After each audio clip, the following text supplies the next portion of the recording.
Hertfordshire policeman has been told to expect a prison sentence after being found guilty of sexually abusing a young girl 45 years ago. St Albans Crown Court heard that John Peck, now 80, started a relationship with the victim in Welwyn Garden City when she was aged 14 and he was 34. The victim, now 60, only came forward in 2013 after seeing news reports about the Jimmy Savile scandal. A jury found Peck guilty of 5 charges of indecent assault. He will be sentenced next month. A Bedfordshire family say they're being left with no option but to homeschool their 5-year-old because she's too young to go in a taxi on her own to the nearest school which has spaces. The Andrews family say Central Bedfordshire Council should provide enough places at local schools. More from Jessica Cooper. When Owen and Annette Andrew recently moved to Stotfold, they found there were no spaces at any of the 3 lower schools for their 5-year-old. Instead, they were offered a place at Langford Village Academy, 10 minutes away, and the council offered to pay for a taxi to help with transport issues. Central Bedfordshire Council says 225 new lower school places have been created in Stotfold in the last year, and it secured land to build a new school ahead of more homes being built. 21 Labour MPs defied the party leadership during the vote on George Osborne's fiscal charter in the Commons last night. They abstained, ignoring a 3-line whip to vote against the charter. Luton's Labour MPs Calvin Hopkins and Gavin Shuker both voted against.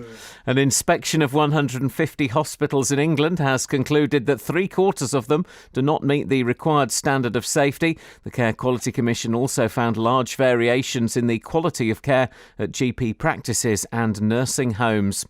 Bedfordshire Police are urging people not to leave equipment in work vans after a spate of thefts in Houghton Regis and Barton le Clay on Tuesday night. Thieves stole tools from a total of 13 vans. Luton-based EasyJet is launching a recruitment campaign for more women pilots. They're hoping to double the number of female trainees. More from Lee Agnew. At the current time, just over 5% of EasyJet's 2,500 pilots are women, which is in line with the industry as a whole. The airline says it wants to double the number of women trainees to 12% over the next 2 years. It's introducing mentoring for female pilots and aims to speak to young women who may not have before considered flying as a career. In sport, England will resume on 56 without loss this morning on day 3 of the first test against Pakistan in Abu Dhabi. That's in reply to Pakistan's 523 for 8. And Boreham Wood have named Luke Garrard as manager, making the 30-year-old the youngest boss in England's top 5 divisions.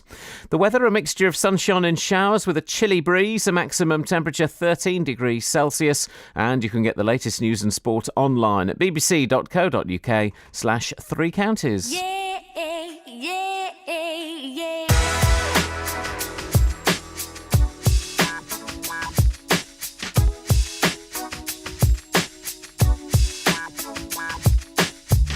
Always been told that I've got too much pride, too independent to have you by my side.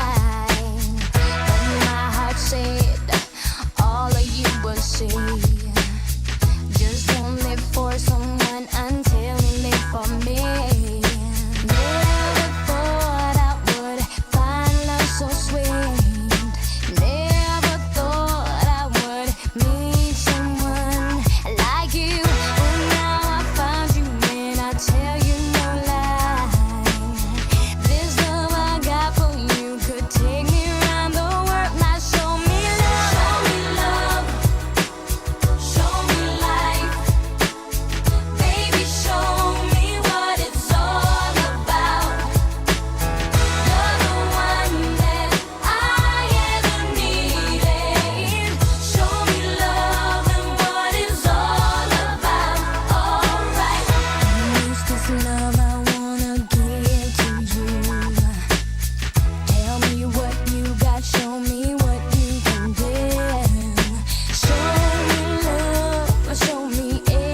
the only place that goes from that to this.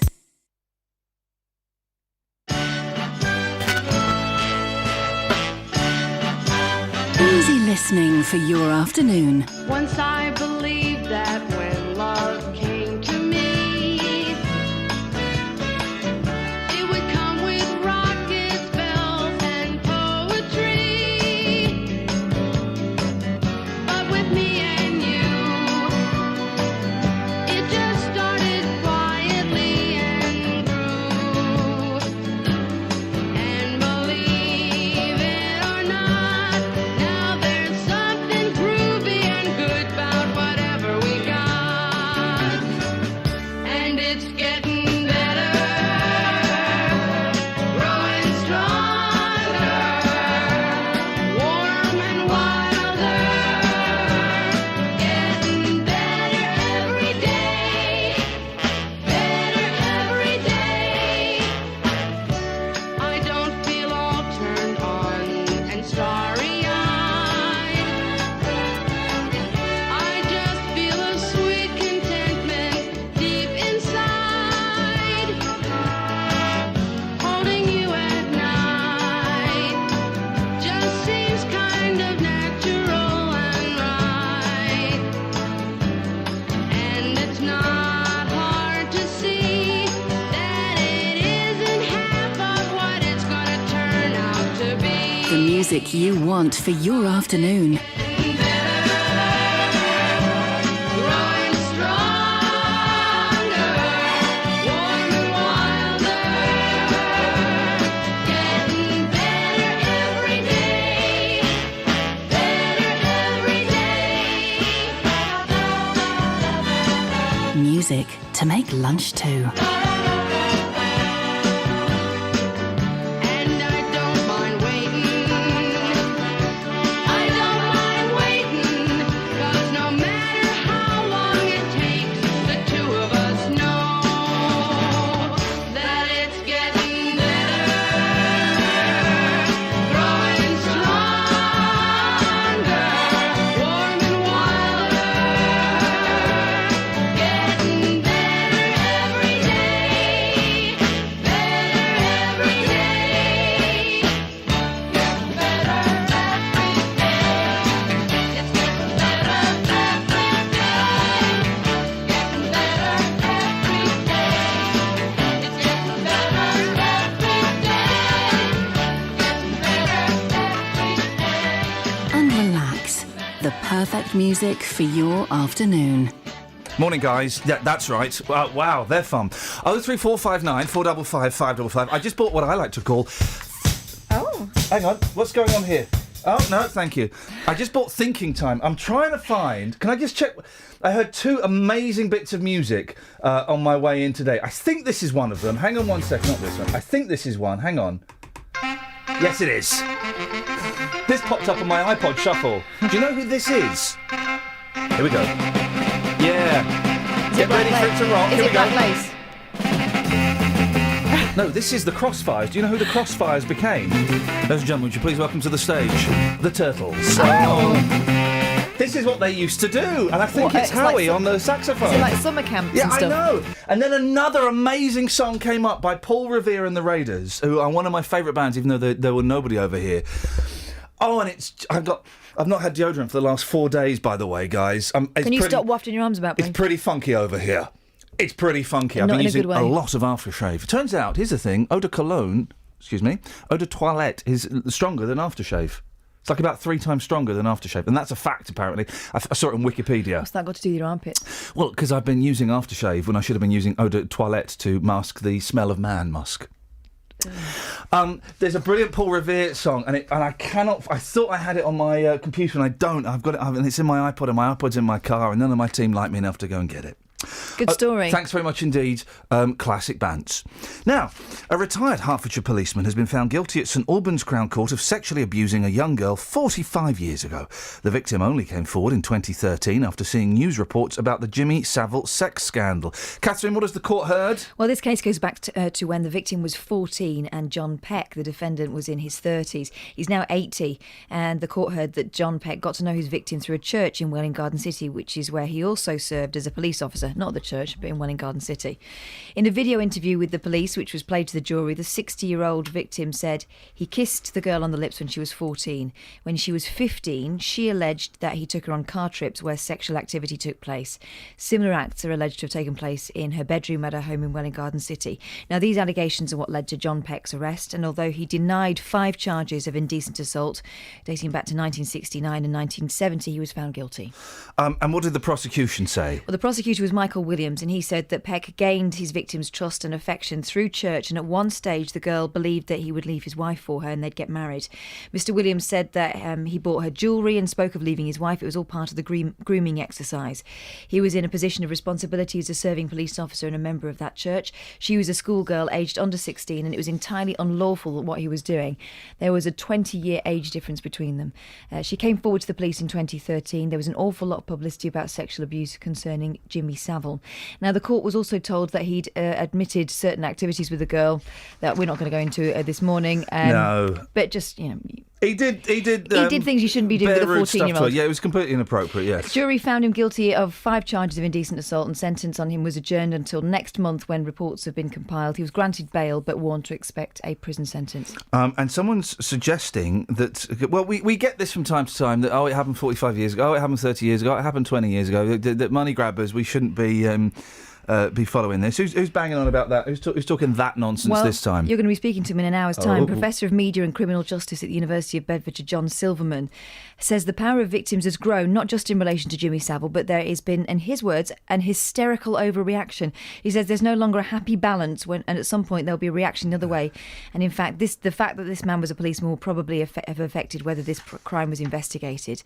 In the 80s and 90s, cases like this, according to Silverman, weren't given much priority, and if the case had come up 5 to 10 years ago, it probably wouldn't have been investigated. It would have been left to lie on file. Gosh, 03459 455 555. Might be a heavy show today. I'm feeling a heavy vibe. I'm also feeling a light vibe. I've been wanting to play this for ages because I loved this song. We started the show with a little bit of... Yeah, yeah. Kelly's going to clip that for me and send it to me.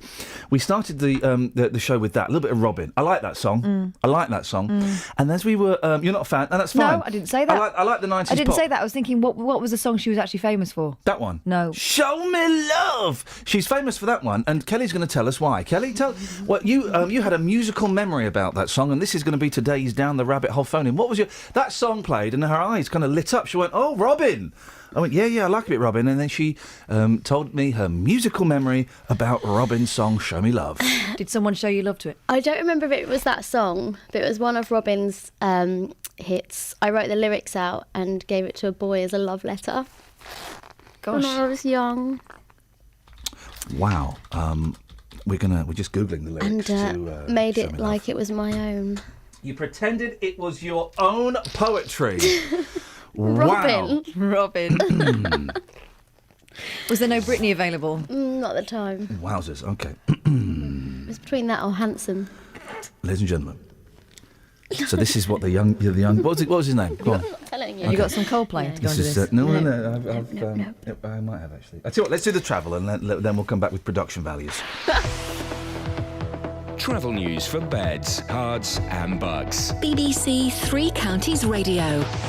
In Beaconsfield on the A40, there's temporary traffic lights at Windsor Road, and also on the A44 Marlow Hill and High Wycombe, there's roadworks at the junction for Dawes Hill Lane, so when it starts to get busy later, there could be some queues there. Also in St Albans on the North Orbital Road, there are roadworks going on. There's a lane closed in each direction between the Park Street roundabout and the London Coney roundabout. And also looking at the train departure boards, there's no reports of any problems showing up so far this morning. Samantha Bruff, BBC Three Counties Radio.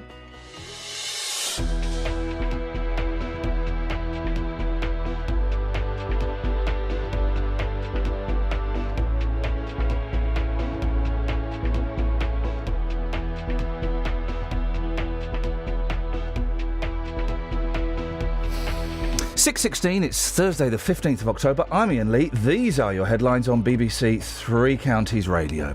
A retired Hertfordshire policeman has been told to expect a prison sentence after being found guilty of sexually abusing a young girl 45 years ago. A family who moved to Stopfold in Bedfordshire have criticised the lack of school spaces and say they're being left with no option but to homeschool their 5-year-old. And 21 Labour MPs defied the party leadership last night during the vote on George Osborne's fiscal charter, although Luton's Labour MPs Kelvin Hopkins and Gavin Shuker both voted against. Do you like to keep your eye on the weather? Do you like to record the changing seasons where you live? Does the science of weather fascinate you? We have high pressure in charge of the weather. That means lots of sunny spells around. There's something new coming to BBC Three Counties Radio, and we need your help with it.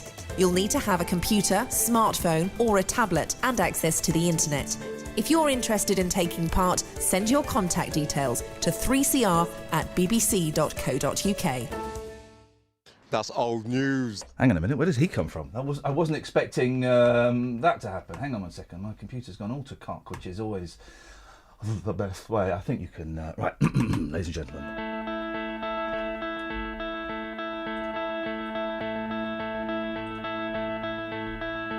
So imagine you're a young lad. How old was he, Kelly? He was older, which is even worse. Wowzers. Are we allowed to discuss? Yeah, only like 2 years older. Well. I was about 12. Okay, 12 and he was 14. You get a letter from a tiny little woman thing. This tiny thing is coming towards you. Even smaller then. And you think, well, is she far away? No, she stood in front of me. You open the letter, and then this is what you read.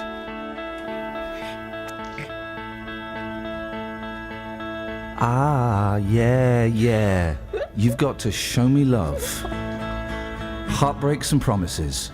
I've had more than my share. You're reading the wrong It's one. the wrong one. That's Robin S. Oh, who's Robin S? Oh, hang on a minute. Heartbreaks and promises. Oh, Robin. I didn't think of that. No, that would not be romantic. That would Okay, all right, hang on a minute. obviously not be my work. Okay, hang on a second. Well, he opened the wrong letter. That's all that happened. Yeah. That was okay. from me, and that wasn't meant for him. Okay. Yeah. This is the one. Always been told that I've got too much pride. At the age of 12. Too independent to have you by my side. Then my heart said, all of you will see. Just won't live for someone until he lives for me. Never thought I would find love so sweet. Never thought I would meet someone like you. Well, now I found you, and I tell you no lie. This love I've got for you could take me round the world. Now, show me love.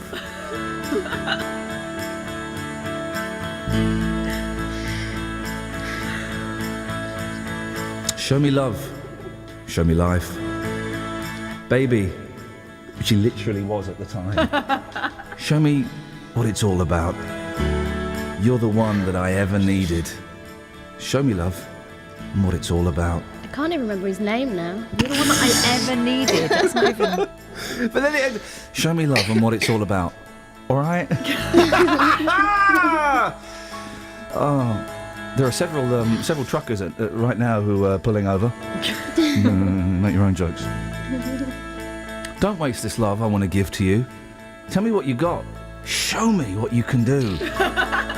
Show me love. Show me everything. Ooh. Then here's damning with faint praise. I know you've got potential. So baby, let me in and show me love. If I lay here, if I just lay here, etc., etc., etc. On it goes. Thanks. You are so welcome, Kelly Bex. I think I found the music that I wanted to find. Is this the song?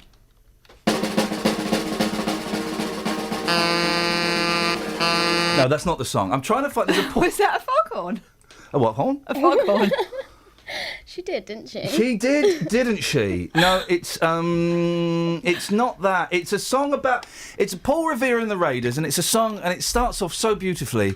It starts off with a spoken word bit, then it goes into an instrumental, and it's flipping brilliant. And it was on my iPod, and I haven't got it on my computer, and it's blowing my mind, which is disappointing. I tell you what, let's have this instead. Imagine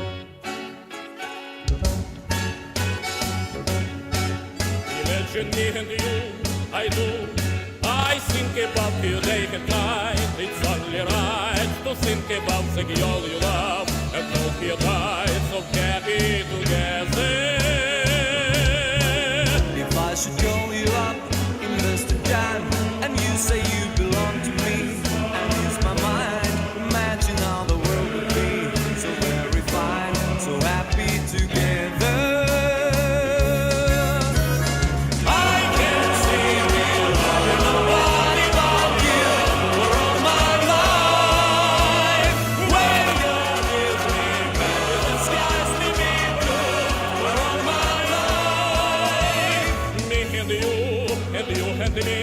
No matter how they toss the dice, it has to be the only one for me is you, and you for me, so happy together. I can't see me loving nobody but you for all my life. When you are with me, baby, the skies may be blue for all my life. Me and you, and me, no matter how they toss the dice, it has to be the only one for me is you, and you for me, so happy together.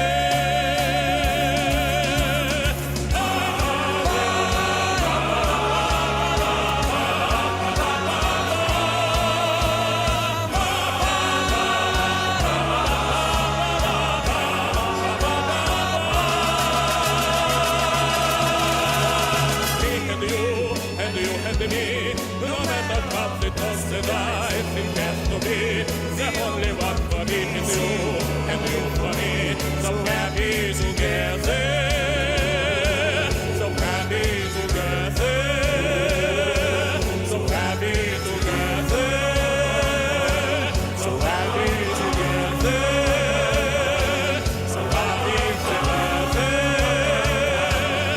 happy together.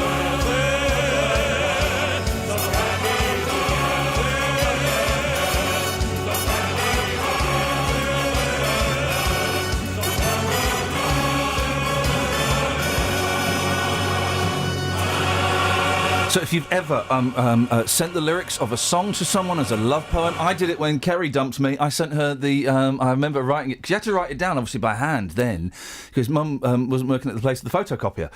And I wrote down, ladies and gentlemen, the lyrics when Kerry dumped me to Love Is Only Sleeping by the Monkees. I got sent something. Oh, yeah, we've all been sent something. I got sent. Go on. It's embarrassing, but we can do it. Do you remember Extreme?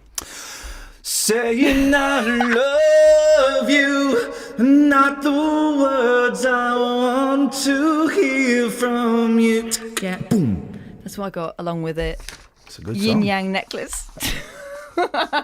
Was it a mood yin yang necklace? Did it change with your mood? No.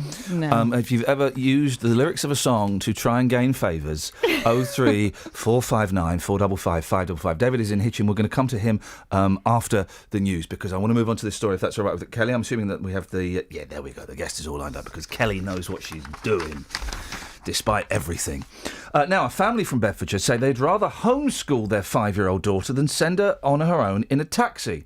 When Owen and Annette Andrew moved to Stotfold, there was no space at the town's 3 lower schools. Central Bedfordshire Council offered to pay for a cab to a school 10 minutes away, but the Andrews feel their daughter is too young to travel in a taxi on her own. Well, Anne-Marie O'Leary is editor-in-chief at NetMums. Morning, Anne-Marie. Good morning, how are you? Yeah, I'm good, thank you very much. I would agree. I wouldn't put my 5-year-old in a taxi on his own every day.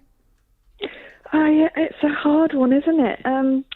I think schools and education are one of the key topics for mums, and sending your child a long way. A 5-year-old, that's their first year at school, isn't it? 5 years too young. 5 years is too young to put a kiddie in a cab on their own, obviously.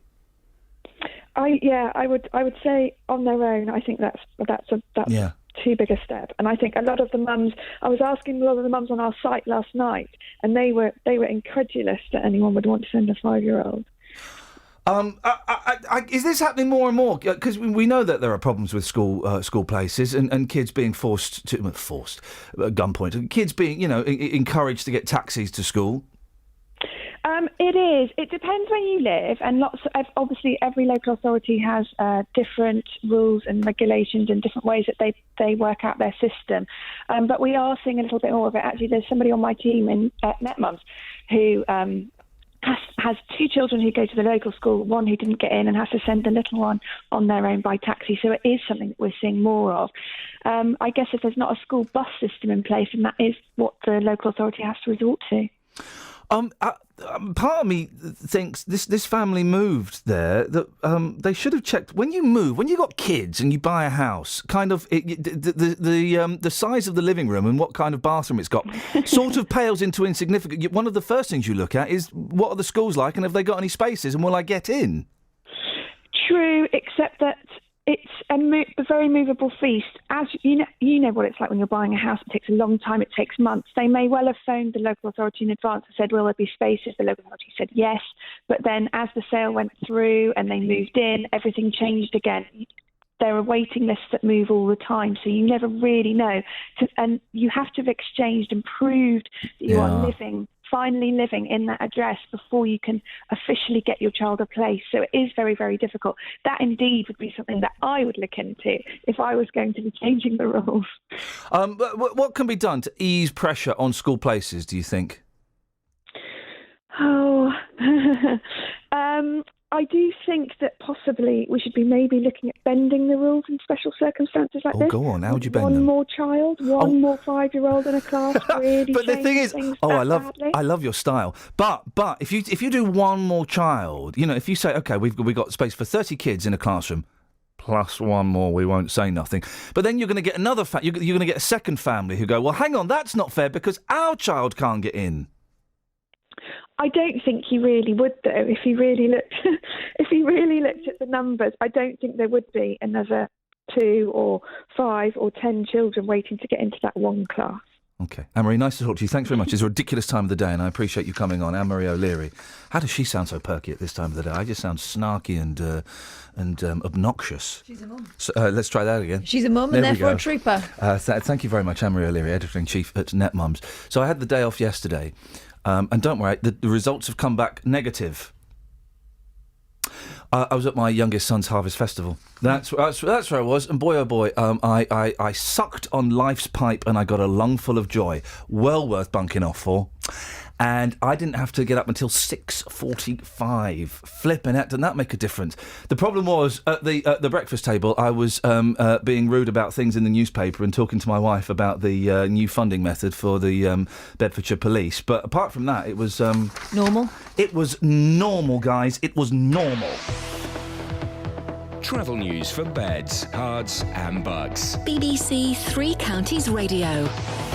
In Easton, it's starting to build up on the North Circular Road westbound from the Staples Corner flyover at the M1 towards the Easton interchange through the roadworks. In High Wycombe, it's quiet so far, but the A404 Marlow Hill has roadworks just before the Leisure Centre and Marlow Road, so that could cause some delays later. And in Waddesdon on the A41, there's temporary traffic lights on the High Street at the junction for Baker Street, so that could also cause some delays. On the M1, there's no reported problems so far, and it's moving fine through the roadworks in both directions between junction 12 for Flitwick and 11 for Dunstable, and there's no reported train problems either. Samantha Bruff, BBC Three Counties Radio. Across beds, hearts and bugs. This is BBC Three Counties Radio.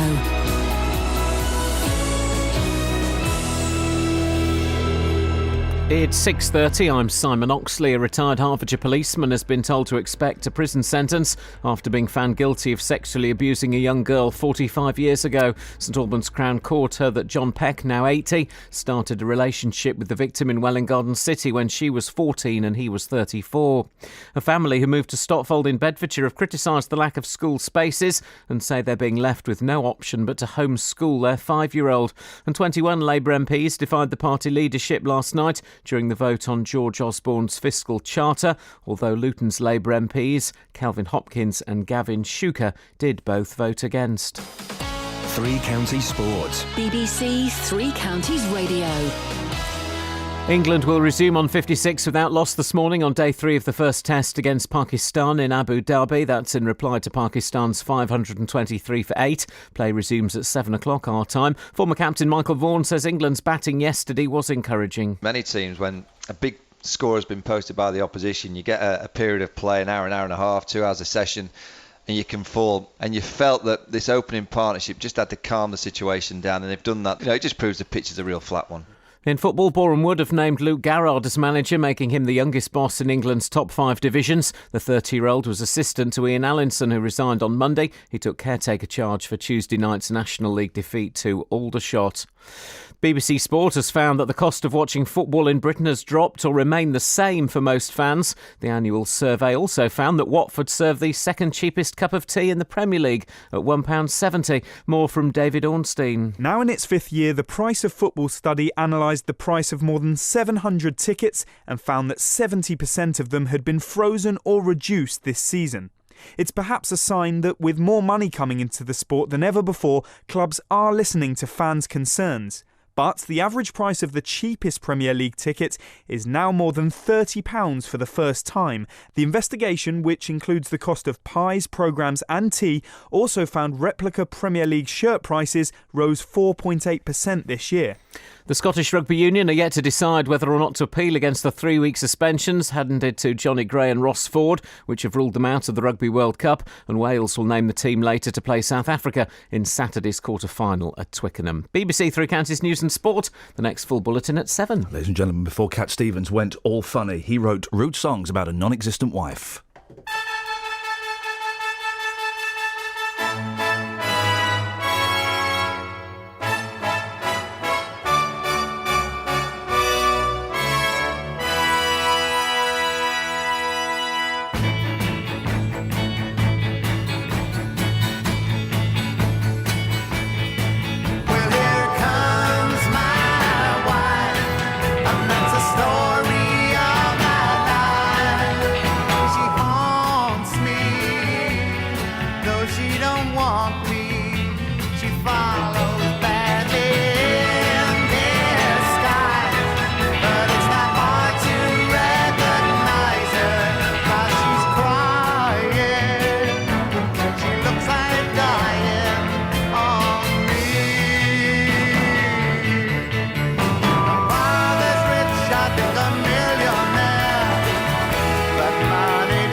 Old news. Well, here comes my wife, and that's the story of my life.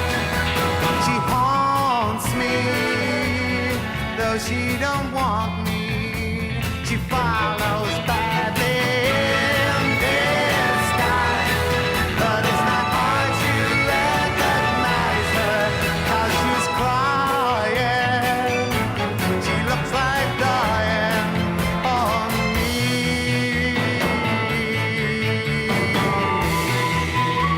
Music to make lunch to. Beg your pudding? That's such a nice voiceover. Morning, guys. Iain Lee, BBC Three Counties Radio is the name of the place where we is broadcasting from right now. I was making a sandwich yesterday and I was thinking, this is all wrong. This is all wrong. What I really need is some proper music to make this lunch to. And now I know why my cutting was skew with. Okay, well, I think what we're asking, have you ever used the lyrics of a song to try and get your way? Yeah. She has, and so has she. I've just got it as well, what he was trying to say to me. What was he trying to say? Well, more than words. It was that Italian lad. You know what he was after. Now, Nino Peroni... Don't just say it, do it. It was a great song because it was really easy to play on the guitar. It's like G, C, D or something, and you really whack the guitar to get that... it was a very odd song, wasn't it? It was a massive hit, and you don't hear it anymore. Was it Extreme, was it? More Than Words. They were rock. I bought the album off the... Porno Graffiti? Yeah, my mum went, that's not very nice, is it? Because it was all rock. They tricked you with the ballad. They were a hard rock band. He now, Nino Peroni... No. Nino Bettencourt. It was gorgeous, wasn't he? He now plays guitar for someone... Who does Nino... Hang on a minute. David in Hitchin. David? Yeah? Who does Nino Peroni from Extreme play guitar for now? Oh, I couldn't tell you things like that. Old memories of what I remember. You have memories of what you remember, do you, David? Sorry? Do you have memories of what you remember? Old memories are the ones that I retain. Modern memories don't stay with me. Hang on. Old memories are the ones you return. Modern memories don't stay with you. That's the lyric to... that's David Bowie, isn't it? Oh. Because you hit it...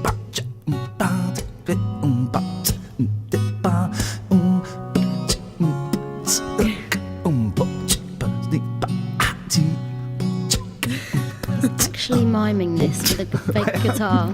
I remember working out to play. I saw a lad with long hair playing at a party. And I love you, and not the words I want to hear from you. It's not that I want. His eyes are closed, by the way. I can do this bit. Hang on. If only knew. Here we go. How easy it would be to show you how I feel. More than words. No, his hands are up in the air. Is all you have to do to make it real.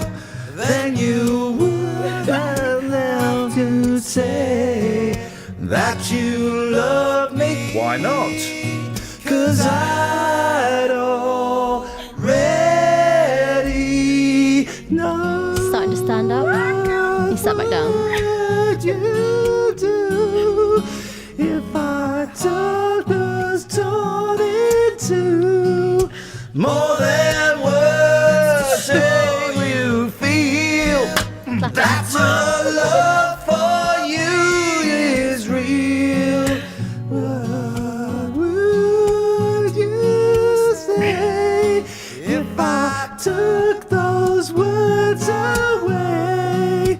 When you would... Oh, it all comes back. Suddenly I'm 15, not getting any action whatsoever, but I'm going for a party on the guitar. Just want to say, neither did Massimo Funicola. He got knout. That was good. Fair play, right? And be honest, the singing was good. The falsetto was sublime. David, what did you think to the singing there, mate? Yeah, I quite enjoyed it. Thank you. I bet you did. Could I explain something to you? Yeah, please do. Is it how to sing? No, I don't think so. We're having a bit of banter. We're having a bit of a laugh, David. Very simply, part of the reason I am as I am now is because I had a stroke about 7 years ago. Oh, blimey. Hang on a minute. Oh, we just turned that off suddenly. Hang on a minute. It's just got very, very serious. Let's, hang on a minute. I can find some... No. I can find some more appropriate... Anything other than you understand. Nothing more than that. No, I know, and I'm gonna find some appropriate... Hang on a minute, David. Hang on a minute. I'm gonna find some appropriate music because suddenly this is we've gone from flippant to very serious. So. No, it hasn't. Away you go. Tell us your story. No, it's very simple. As I say, about 7 years ago, I had a stroke. It took a large part of my ability to talk, and I've only been able to talk and function to the degree I can now about 3 years ago. But I'm not asking for any kind of sympathy because I can look in a mirror and say, this is who I am, and be happy with that. Yeah? David? Yeah? You're through to the next round. Well, there you go. You're an inspiration to many, many people in that case, David. We just thought you were a nutter, but we did. Could I get to the subject matter? Oh, I thought that was the subject. No, that was just an explanation. Oh, an explanation for the nation of the situation. Yeah, part of the reason why I now realise why I like Kelly is because we've done likewise. When I was about 55, I was at Stevenage College, and I wrote out the lyrics from the Byrds song, I Wasn't Born to Follow. Oh, yeah. And now, I don't know if you ever traced those words, but they are very sexual. They are actually based on likening a woman's presence to the beauty of the countryside. I've got the words here if you wish me to read them out. Do you know what, David? What's the song called? I Wasn't Born to Follow. Okay, do you know what? There is nothing that would please me more than hearing you recite the lyrics to the Byrds' I Wasn't Born to Follow. I mean, honestly, that would make my day. So, David, in your own time, it's over to you. Okay, now the first two lines start with alluding to drugs, obviously. Oh, I'd rather go and journey where the diamond mist is blowing and run across the valley beneath the sacred mountain and wander through the forest where the trees are nature's prisons and break the light in colours that no one knows the names of. And when it's time, I'll go and wait beside the legendary fountain till I see your form reflected in its clear and jewelled waters. And if you think I'm ready, you may lead me to the chasm where the rivers of our vision flow into one another. I would want to die beneath the white cascading waters. She may beg, she may plead, she may argue with her logic, and mention all things I'll lose that really have no value. In the end she will surely know I wasn't born to follow.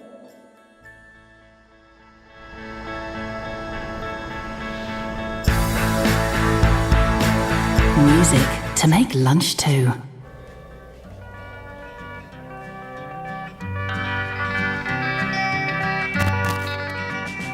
So I'd rather go and journey where the diamond crescent's glowing and run across the valley beneath the sacred mountain and wander through the forest where the trees have leaves of prisms and break the light in colors that no one knows the names of. And when it's time, I'll go and wait beside a legendary fountain till I see your form reflected in its clear and jeweled waters. And if you think I'm ready, you may lead me to the chasm where the rivers of our vision flow into one another.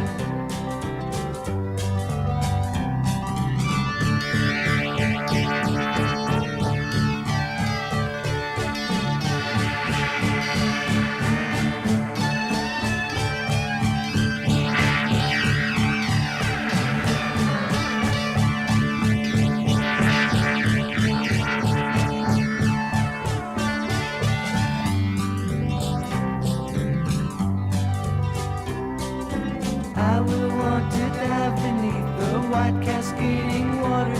She may beg, she may plead, she may argue with her logic and mention all the things I lose that really have no value. In the end she will surely know I wasn't born to follow.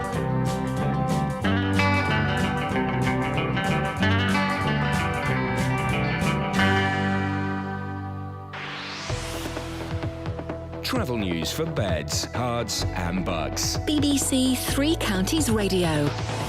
It's starting to build up on the M1 southbound just after junction 12 for Flitwick at the start of the roadworks. And on the M25 there are queues anti-clockwise between junction 21 for the M1 and 19 for the A41 in Watford. And on the North Orbital Road in Bricket Wood on the M25 junction 21 roundabout, it's looking very busy there on the speed sensors. In Waterston on the A41 there's temporary traffic lights on the High Street at the junction for Baker Street, so expect queues there later on. And there's no reported problems so far on the train departure boards this morning.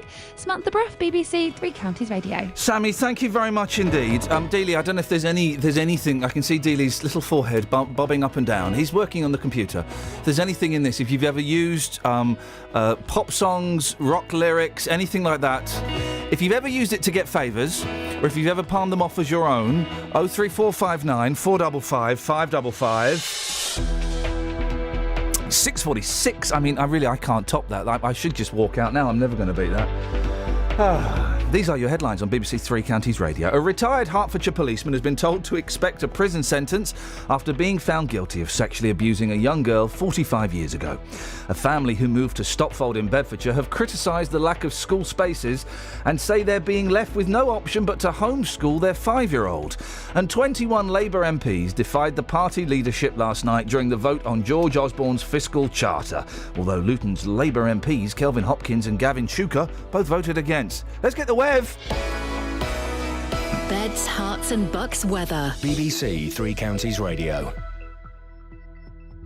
Well, the weather's going to be remarkably similar to how it was yesterday, but for many of us it won't be quite as bright or as chilly a start as we saw yesterday. So, lots of blue skies around yesterday. I think really quite cloudy this morning, but temperatures aren't quite as low as we had them yesterday morning. So that's one bit of good news there.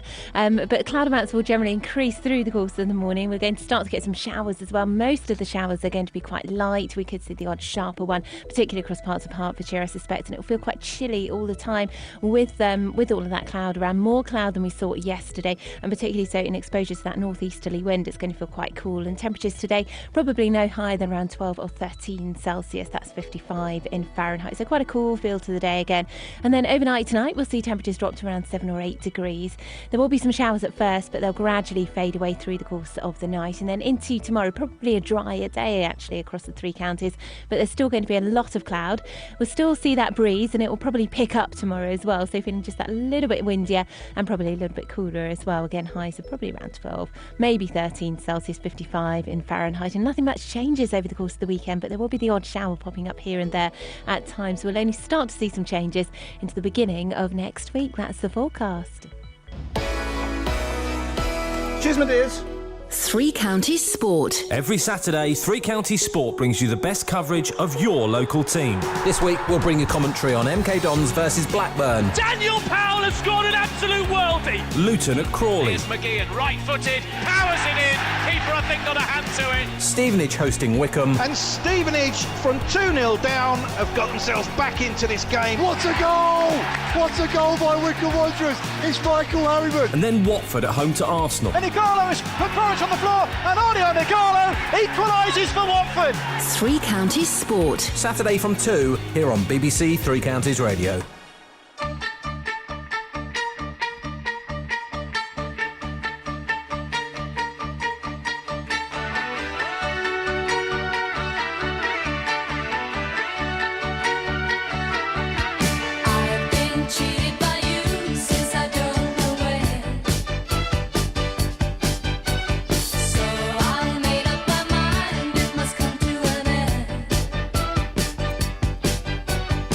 Get me now.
This is Iain Lee on BBC Three Counties Radio. 03459 455 555. So I found the song I was looking for, okay? This popped up in my car. This is a beautiful, some might say lazy song about a girl. Would you like to hear it? Yeah. Okay, here we go. This is Paul Revere and the Raiders. Sometimes it's hard to say the right words, even when they're written in your heart. Most songs have words. Yeah. But this one, which is written for someone I don't even know yet. Wow. I can't find the right way to say the things I want to say. Okay. So there are no words, just a melody for a girl. Right. So it's an instrumental. Oh, that was his excuse, was it? Yeah. Where are the words, Paul? Yeah. Now, right. It's a melody for a girl I haven't met yet. Have that. Very sexy melody. Imagine meeting that girl though and going, "I've been waiting for you. I've written this for you." What's this? This is creepy. You're dumped. We never found out how David's story was concluded, whether he got the girl of his dreams. Part of me doesn't want to know. Part of me thinks I know. If I'm completely honest, part of me thinks I know. Yeah. Who does Nino Peroni from Extreme Play for? He plays guitar for someone that I like, I think, which is The odd. 5-star? No. It's genuinely, he's If Nino's listening, 03459 455. Oh, hang on a second. He's ringing now. David in Hitchin is calling back. Let's just whack him straight through, Kels. This is very exciting. We're going to find out. Yes, David? The answer to that question is very much a yes. You got what you were after? We both had a fabulous time. Thank you very much indeed. Wowzers. She went home, he went for a burger. Well, that's great news. Absolutely. It's hard to say the right words, even when they're written in your heart. I've never listened this far. Most songs have words, but this one doesn't. Which is written for someone I don't even know yet. Hang on a minute. Words. We're in a loop. I can't find the right way to say the things I want to say. Not knowing her name in that. For a girl. Wow.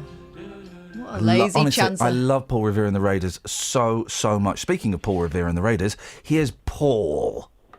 Hi Ian, you alright? Yeah, I'm alright. Paul, how are you, fella? Yeah, good, thank you. What you got for us, boss? In relation to that, using song lyrics, we're about the same age, Ian. When I was about 15. Yeah, we're old, Paul. We're past our prime. Do you remember being 24? Yeah, vaguely. Oh. 20s, yeah, 20s were a bit of a blur, but... 20s and a bit of my 30s were a bit of a blur. Anyway, yeah, go on. So you're 15 years old. Go on. Do you remember the days you done coursework that it went towards your final exam and your exams? I do. I believe they're called GCSEs, yes. Basically, they were a DOS for 2 years, yeah.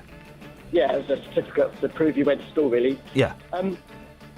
I on one Friday afternoon, English, we got a homework to do. We had to do a poem on weather. Be it rain, bit. Anyway. Yeah. Please tell me you wrote the lyrics to "It's Raining Men" by the Weather Girls and handed that in. Yeah, very similar, but I thought the teacher would know that one, so I picked. My dad was the ELO fan, so I picked a song called "The Rain Is Falling."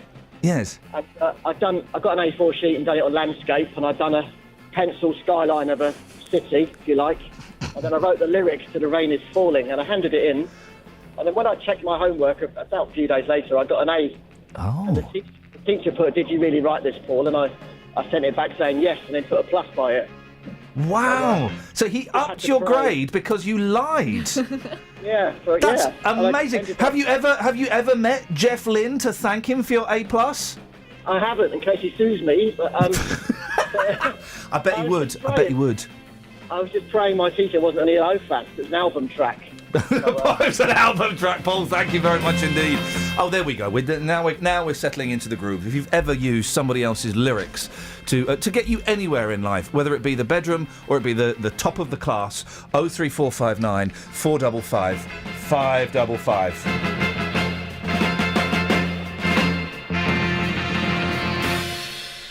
Well, that fitted nicely, didn't it? What you got for us in the papes? A French couple has been banned from naming their son Prince William. Oh, why is that then? The parents said they thought the connection with the British royal family would be useful, but a court ruled that using Prince William as an extended first name could lead to a lifetime of mockery. Yeah. Gosh, the French courts step in.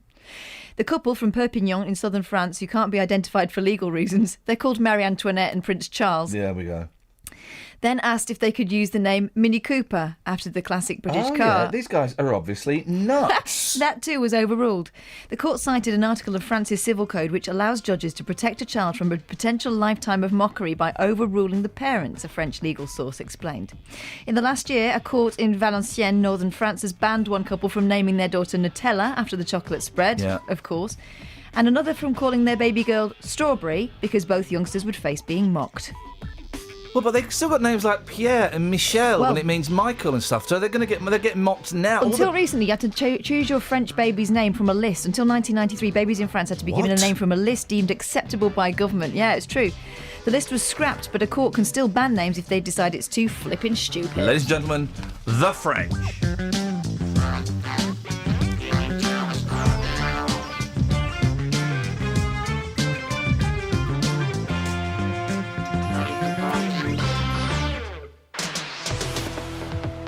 Travel news for beds, cards and bugs. BBC Three Counties Radio.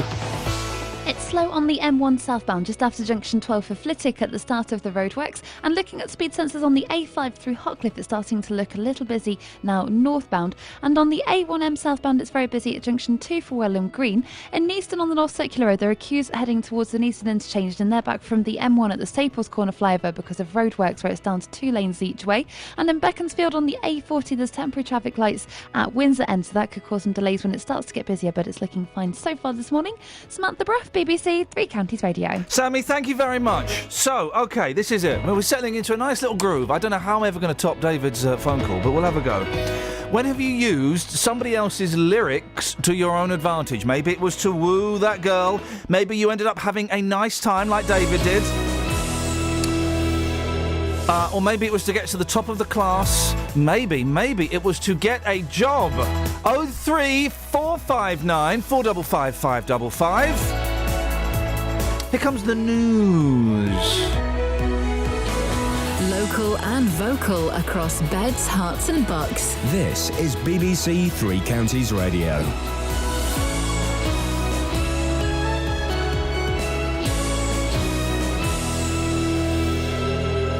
It's 7 o'clock. I'm Simon Oxley. The headlines: former Hertfordshire policeman guilty of historic sex abuse, family criticise lack of Bedfordshire school places, and Luton Airline recruiting more female pilots. BBC Three Counties Radio.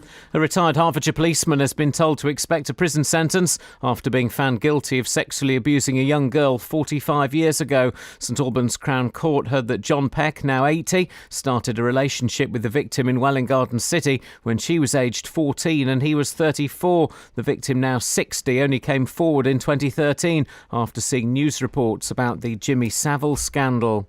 A Bedfordshire family say they're being left with no option but to homeschool their 5-year-old because she's too young to go in a taxi on her own to the nearest school, which has spaces. The Andrew family say Central Bedfordshire Council should provide enough places at local schools. More from Jessica Cooper. When Owen and Annette Andrew recently moved to Stotfold, they found there were no spaces at any of the 3 lower schools for their 5-year-old. Instead, they were offered a place at Langford Village Academy, 10 minutes away, and the council offered to pay for a taxi to help with transport issues. Central Bedfordshire Council says 225 new lower school places have been created in Stotfold in the last year, and it secured land to build a new school ahead of more homes being built. 21 Labour MPs defied the party leadership during a vote on George Osborne's fiscal charter in the Commons. They abstained, ignoring a 3-line whip to vote against the charter. Luton's Labour MPs, Kelvin Hopkins and Gavin Shuker, did, though, both vote against. An inspection of 150 hospitals in England has concluded that 3/4 of them do not meet the required standard of safety. The Care Quality Commission also found large variations in the quality of care at GP practices and nursing homes. Bedfordshire Police are urging people not to leave equipment in work vans after a spate of thefts in Houghton Regis and Barton le Clay on Tuesday night. Thieves stole tools from a total of 13 vans.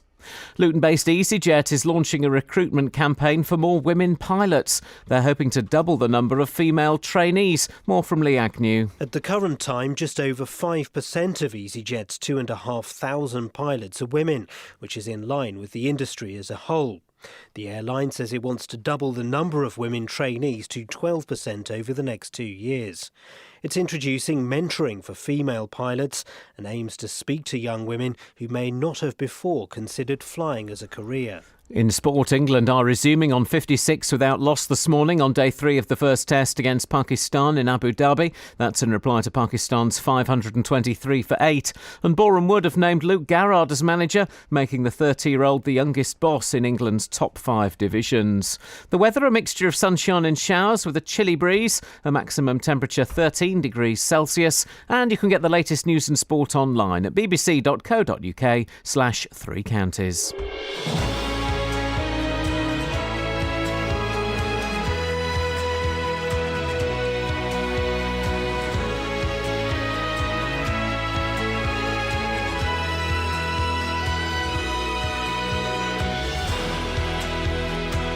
Nino Betancourt works with Rihanna, not one of my artists. So whenever you use a song or somebody else's song to get what you want, and by that I think we all mean a little bit of sugar, or perhaps a job, or we heard there's someone stealing the lyrics from Jeff Lynne from ELO to get an A+.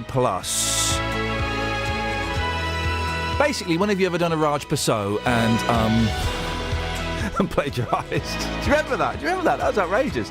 034. Surely we can forgive Raj Paso now, can't we? He's served his penance. I like Raj. 03459 455 555 is the telephone number. Across beds, hearts and bucks. This is BBC Three Counties Radio.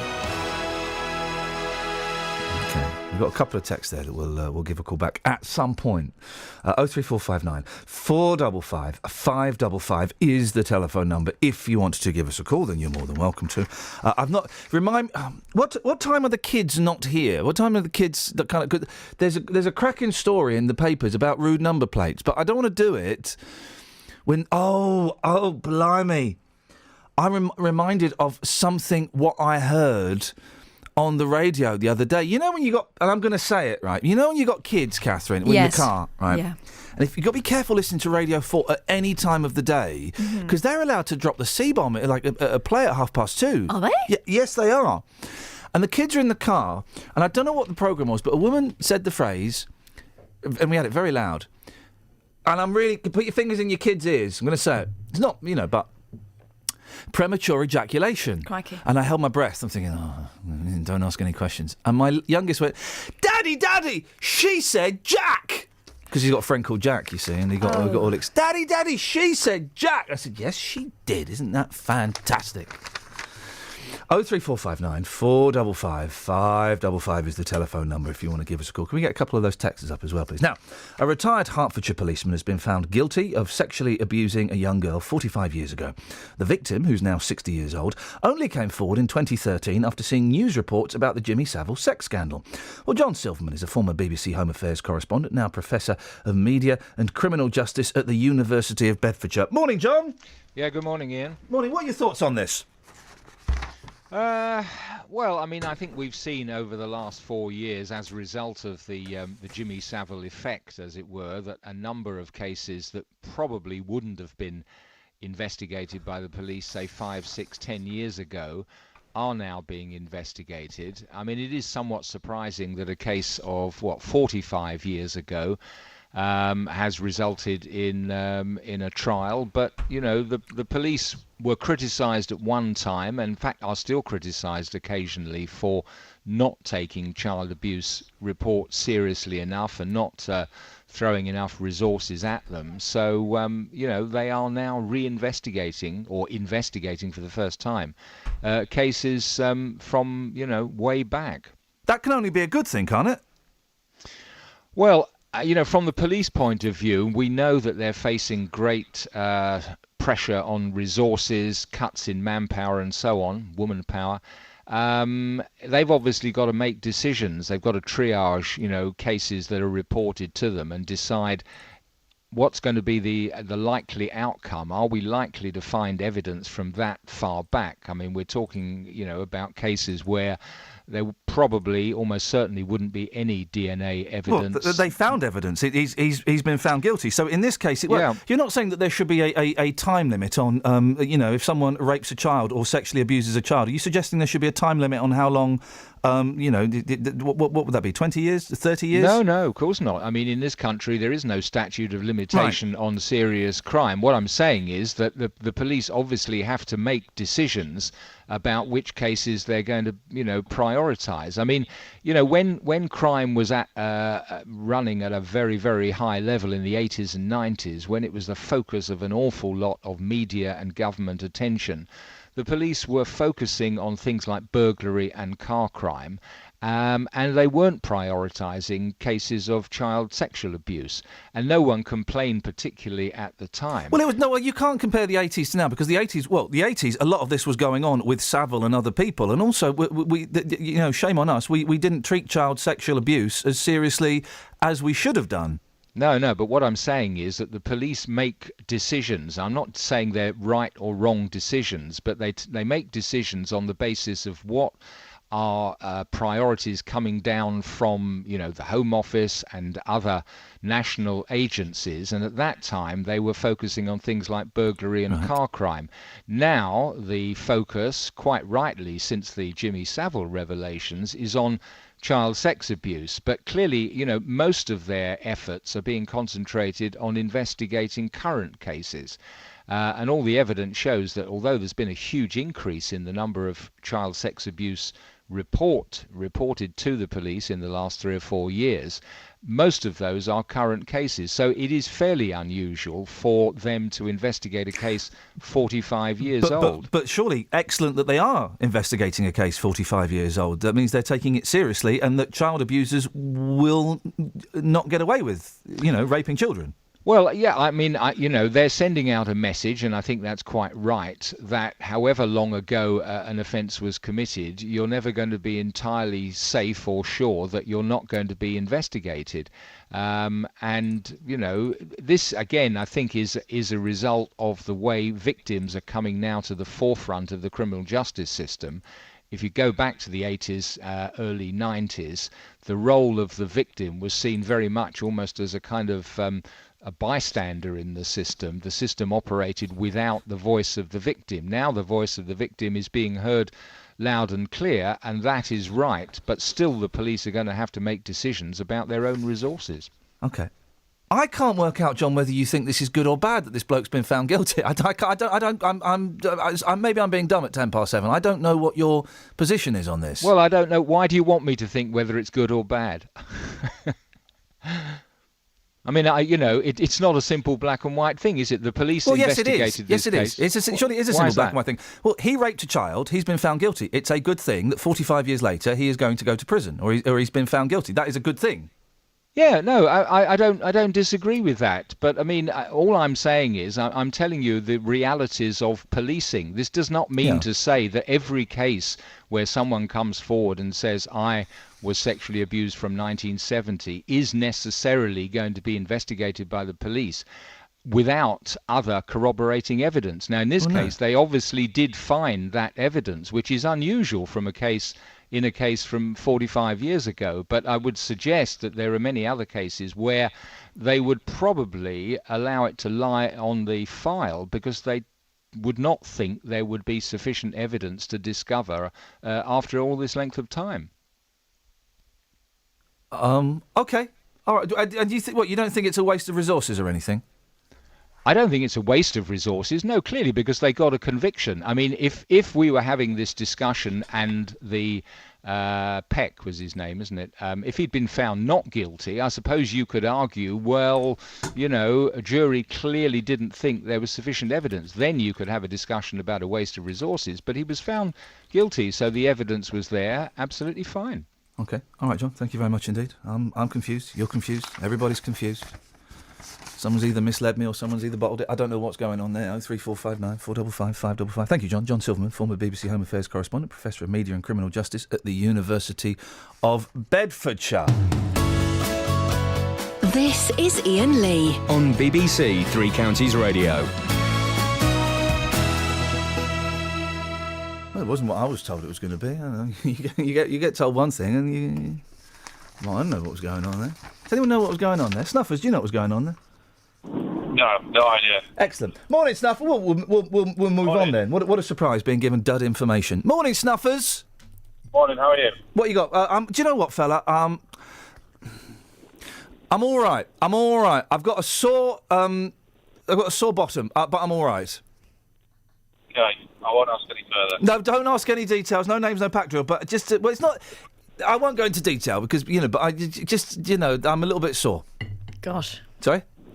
Don't ever ask him how he is again. Anybody. Well, this is the thing. No, this is the thing. Because he'll tell you. This is what I hate about everybody, right? How you doing? Do you know what? Actually, I'm feeling lousy. And last night I was thinking about jumping off a bridge. And you give that answer out, and people go, "Oh no, just wanting to know if you're."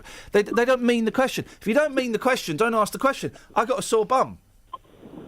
I definitely meant it. Okay. Why?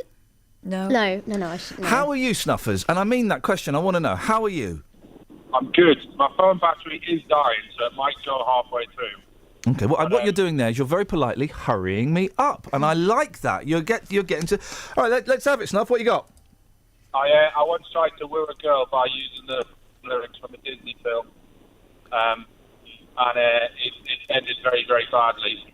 Do you want to hear the lyrics? Of course, I want to hear the lyrics. Ladies and gentlemen, please, Snuffers, use these lyrics from a Disney film to try and woo a young lady. Away you go, sir. Okay, it was, as morning hues of sun-swept fire caress your passion face, alone with the pure desire, a lifetime spent with grace.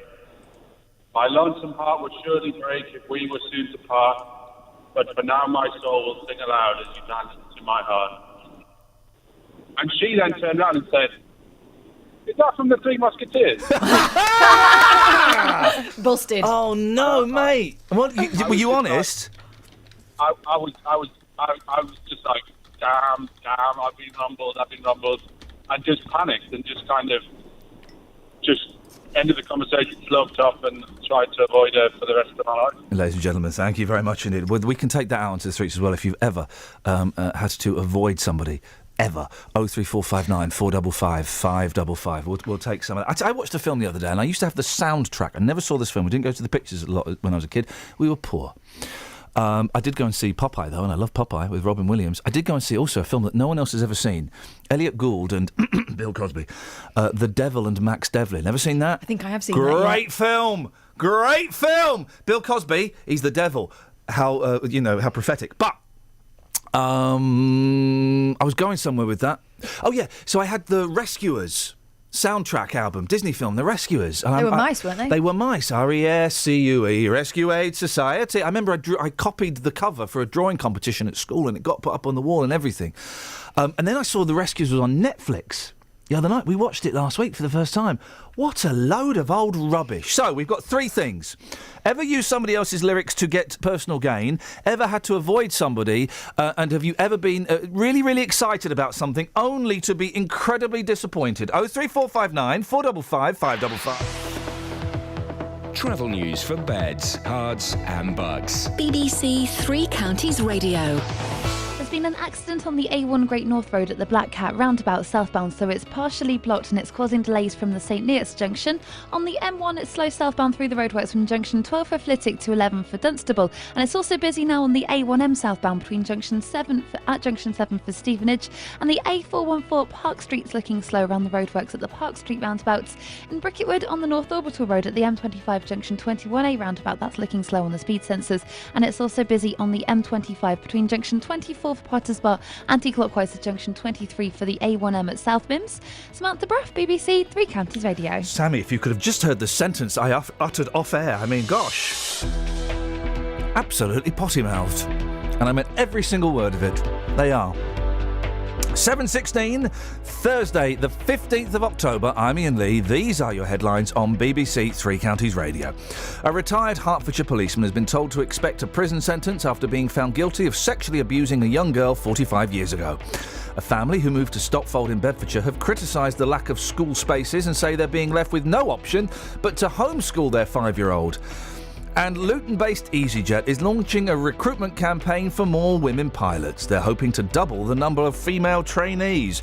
Woo-woo, ladies. Good luck, girls. Every weekday morning. Good morning, Jonathan. Morning. Do you think it's right to tell 1 million disabled people they should get off benefits and find a job? Have your say on today's big phone-in. People who are going to be a nuisance are going to be a nuisance regardless of whether there are things to do. Is it true that people over the age of 65 drink far too much booze? The JVS show fights for your rights and tackles your consumer problems. Waited and the receipt came out, but the cash didn't. It's become a problem of late because obviously the trees got bigger as we've got here. We couldn't shut the French windows. It would appear that they'd buckled. I had a phone call from my daughter saying if we don't get off the train, they're going to hand us over to the British Transport Police. The JVS show, weekdays from 9 on BBC Three Counties Radio. Man alive, 03459 455 555 is the telephone number if you want to give us a call. Hey, you know there's a brain array, Kath. Have you heard about this? Mm-hmm. The brain array. Have you heard about this, Kelly? No. I'm sorry, are you eating cakey? No, I swallowed tea, if you must know. Good cake, though. It was so good. It was so good. Are we allowed to announce your news yet, or is that a secret? No, you can say it if you like. Yeah, Kelly's got the sack. I haven't got the sack. Get the sack on a regular. Sorry? Kelly's got the sack from this show, and as of... When's your last show with us, please? Friday the 30th of October. Can we make it any sooner? On you that can day, if you're off sick. On that day when she has nothing to lose. No. We did not open the fader. Not a microphone at all. It's a sad day for you, Kelly, because you're going to stop working with us due to the fact that at long last I've discovered my boss's email address and she's responded to all of the complaints that I've made. It's a sad day for the truckers. Sad day for the truckers. Well, it's not because she's going to be working in a petrol station. No, October the 31st. 30th. 31st. If you like. OK, so Friday, October the 31st is Kelly Betts's last ever show with us. And, well, that's great news. I mean, no, that's good. No, I don't mean it to sound rude. How do I make this not sound rude? Do it through the medium of song. Maybe I'll tell you what, Kelly, on that day. Hey, does that mean we can stop playing those rubbish BBC introducing songs every week? No. Well, it depends who takes over from me. Yeah, because we don't play them when you're not here. Do you not? Huh? What? Well, it's up to you. Kelly Betts is leaving us, and it will, genuinely will be very, we're having classic bands now. Are we? Well... We are having. It can definitely be said. We are having bands of some kind, but it's going to be when Kelly goes. We're all going to be hearing this. We're going to be hearing this in our heads. So. Go Patrol. Hey! On that day, I'm going to let you make as many cups of coffee for us as you want. Yeah. Okay. Zilch. Hey, what? I'll play that as well. I'll play Zilch for you. Will you? Thank you. I'll do the brain zapper in a little bit, but this is going to be just to flag up because I know that a lot of guys like to listen to the show when Kelly's on. So they listen very, very hard. I tell you what we'll do. Thank you. Is we'll record some classic bands that we can just drop in. Robo Kelly. Okay. We'll create a Robo Kelly. Robo Bets. We're at Robo Bets. Would that be all right? Nice. Can Yes, we do please. that? All right. Well, we'll record loads of things and we'll use those as we'll dump those in the programme as and when we need something inappropriate and just a little bit too filthy for broadcast. We'll use those then. Is that okay? Thank you. Thank you, player. Thank you. And thank you to, of course, Snow Patrol for writing one of the most powerful pieces of music I've ever heard. By announcing that, you've launched a kind of take that style helpline, basically, here. Dennis in Dunstable's already rung it. Ooh, what does he want? He wants some sort of acknowledgement of his pain. He wants some sugar. Well, if you want to phone in, you can do that. Also, if you want to phone in an audition for Kelly Betts' job. Yeah. You can hear him. Yes. Okay, all right. Thank you, Dennis. Bye, Dennis. What did Dennis have to say? He said he congratulated me on my job as Director General of the BBC. Is that what you got? Flippin' heck. They probably would these days because you're like a midget woman. That's 2 boxes. 3 boxes.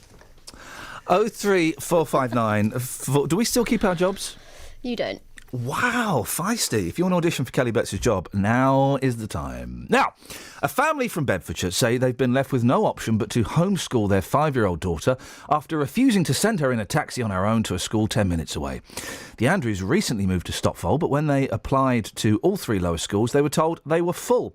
Well, it's not the first time we've heard of a shortage of spaces in Stotfold. Last April, 20 families were denied places. We can speak to the dad now, Owen Andrews. Morning, Owen. Good morning.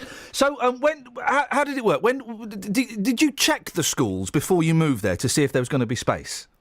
We would have loved to, except our application would not be accepted until we exchange contracts. And obviously, by the time you've done that, there's no going back. If we found out at that point that there were no spaces, we couldn't have decided not to move because we've exchanged contracts.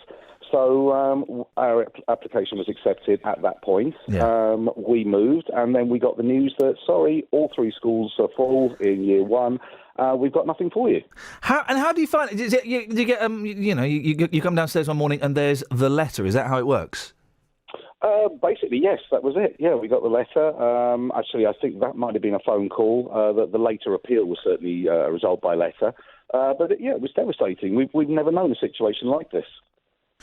And so it's being suggested that she gets a taxi to school. Is that right? Yes.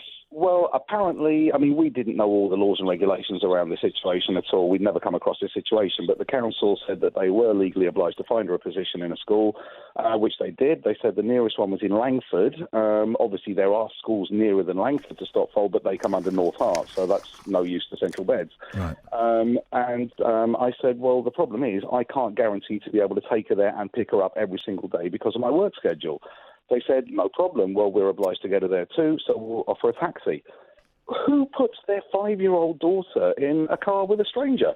We turned that down flat. I mean, I understand that the taxi driver is probably okay.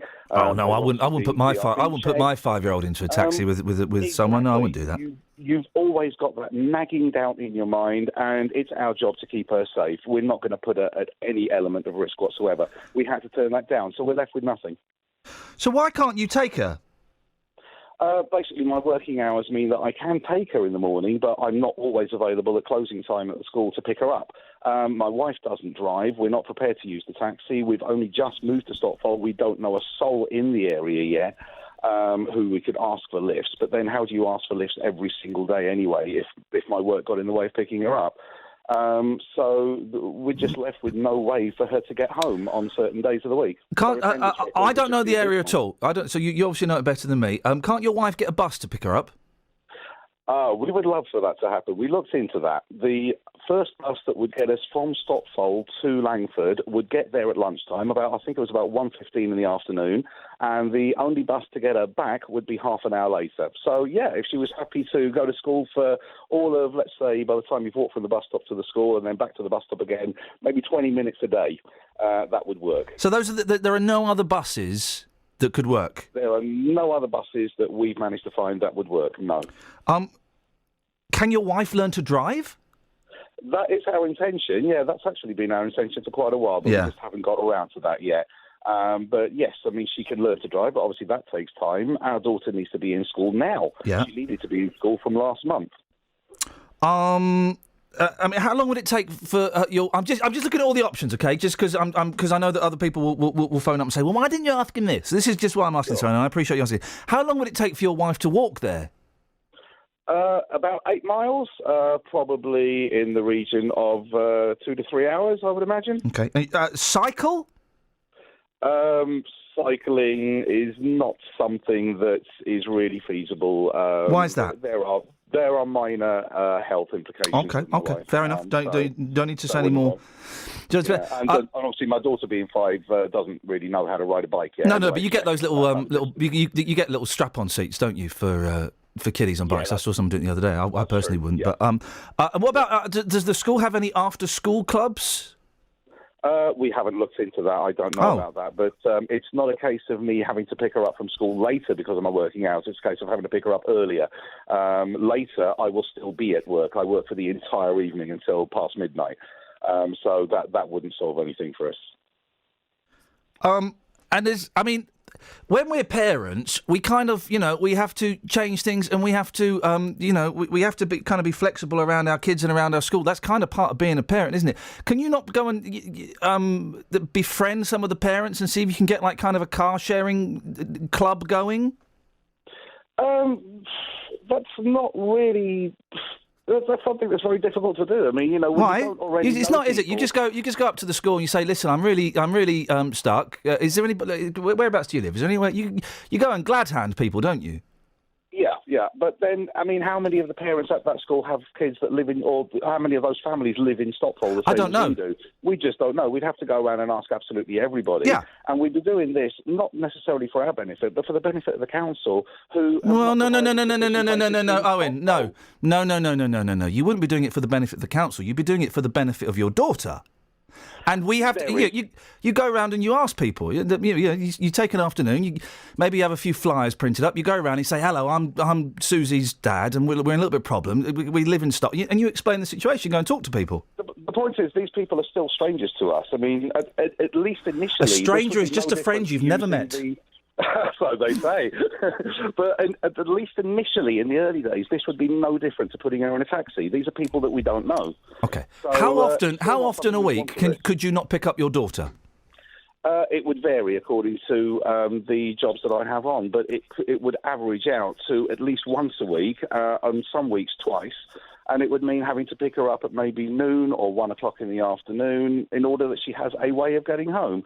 But getting her to school and back again is not the only issue with us. There's also the case of that we wouldn't be able to necessarily attend any special events like sports days, that kind of thing. It's kind of, mate. If she was Owen, it's kind of that's kind of tough. There are loads of parents, with the greatest of respect, that there are loads of parents that can't attend school sports days. And I was lucky enough. I had a bit of holiday. I bunked off yesterday to go and see my youngest Harvest Festival. I'm not seeing my eldest Harvest Festival. I'm probably not going to see my eldest's Christmas show. That's life. But the point is, she's 5 years old. If there's any opportunity where we could do, then we'd like to. And if things are happening during the daytime when we're able to do this, we would like to be able to do this. But if she was taken ill, for example, how do we get her home? If I've already left for work, it can't happen. It can happen. If I got a phone call, right? I mean, I'm lucky. I work stupid hours. But if I got a phone call now saying your kid's been taken ill, I'd say, okay, Catherine, could you come and see? I'd go home. That's what we do as parents. When we get a phone call saying that the kid's been taken ill, we tidy up as many loose ends as we can and we go. When on occasion I can be anything from 30 to 50 miles away at the time, and as I say, my wife doesn't. Well, then they'll drive. just have to wait they'll have to wait in the nurse's office. That's parenting. That's what all parents go through. That. It still doesn't make this situation right, though. That's my point. Doesn't make the situation right, and now we've got, and that's what we've got to. You're angry because you haven't got a school that's just around the corner. We're angry and all this because other stuff is kind of, We've moved to a town that has 3 lower schools. And they are all full in my daughter's year. And that's outrageous. She is apparently the only one on the waiting list for 2 of them that we know of. And yet they will not allow a 31st child in due to the fact that it would be of major detriment to the other 30. Well, you can't, can you? You can't. Once you've got to have a limit, haven't you? Once you kind of. But you're. Well, if the limit is that strict, then why is there this appeals process that we went through that we consider to be a bit of a farce? To consider whether they should allow in the 31st, and they decided that they shouldn't. I totally get why you're angry, and you're angry because you can't get your kid into a school that's just around the corner. But that isn't possible. We as parents, we kind of have to compromise. And I'm from what I'm hearing, Andrew, as a dad, and I realise I'm in a privileged position because I'm doing all right and I work silly hours, but it kind of feels like you're letting your anger and your resentment get in the way of your kid going to school. Absolutely not. No, we're still left in the position where we simply cannot get her home unless we use strangers to help us out and do that, which is the same situation as using the taxi that the council offered in the first place. So we're just not prepared to put her in that situation of any possible element of risk. Okay. What would you like to see changed, Andrew? What would you like to see done? What would be the ideal situation? Well, the absolute absolute ideal situation is we would like, I mean, from what we've heard, there's been a lot of new homes built in Stotfold over recent years, and we're now aware of a new development that's been proposed that is in fact going up right behind our house. Yep. And that's awaiting planning permission. There's a big protest against this, and one of the reasons against it is because of the infrastructure of Stotfold that can't support any more homes as it is at the moment. And this is one element of that infrastructure problem, is the lack of school places. And we're personally going through this now. Yeah. You know, how can they keep building new houses in a few years' time when they've built these houses and there's 100 more families living there? Where are those kids going to go? One final question, Owen. There are insufficient places. No, you're right, and this is a problem, nationwide. One final question, because I'm really late for the travel. Can't your wife go in the taxi with her? Well, that was off. Well, it wasn't offered. My wife asked if that would be possible, and they said yes, you'd be able to do that for 2 weeks only. After that, you would not be able to go on the taxi with her, and for those 2 weeks, you would have to pay for the return journey. Well, yeah. Well, she'd obviously have to repay. What's that going to be? 15, 20 quid? Well, she'd have to. Well, every single day. She'd have to. Day. She'd have to repay for the return for the. But you mentioned there was a bus back. Yeah, leaving at about 2:00 in the afternoon. So, I mean, I could pick her up at 2:00 in the afternoon. No, but then she could get. But then, no. But 3:30. Okay, all right. Listen, I appreciate your time. Keep in touch. Let us know how it goes. I wish you the very best of luck with that. 03459 455 555. Travel news for beds, cards, and bugs. BBC Three Counties Radio. There's an accident on the A1 Great North Road at the Black Cat roundabout. It's on the roundabout, so it's causing delays southbound from the Kimbolton turn-off now. And on the M1, it's very slow southbound from junction 12 for Flitwick to 11 for Dunstable through the roadworks. And it's also busy through junction 9 for Redbourne too. And on the approach to Redbourne on the A5 southbound from Markgate, it's very slow from Lynch Hill towards the M1 junction 9. And the M25 is busy too, anti-clockwise between junction 21 for the M1 and 19 for Watford. Samantha Braff, BBC Three Counties Radio. Across beds, hearts, and bugs. This is BBC Three Counties Radio.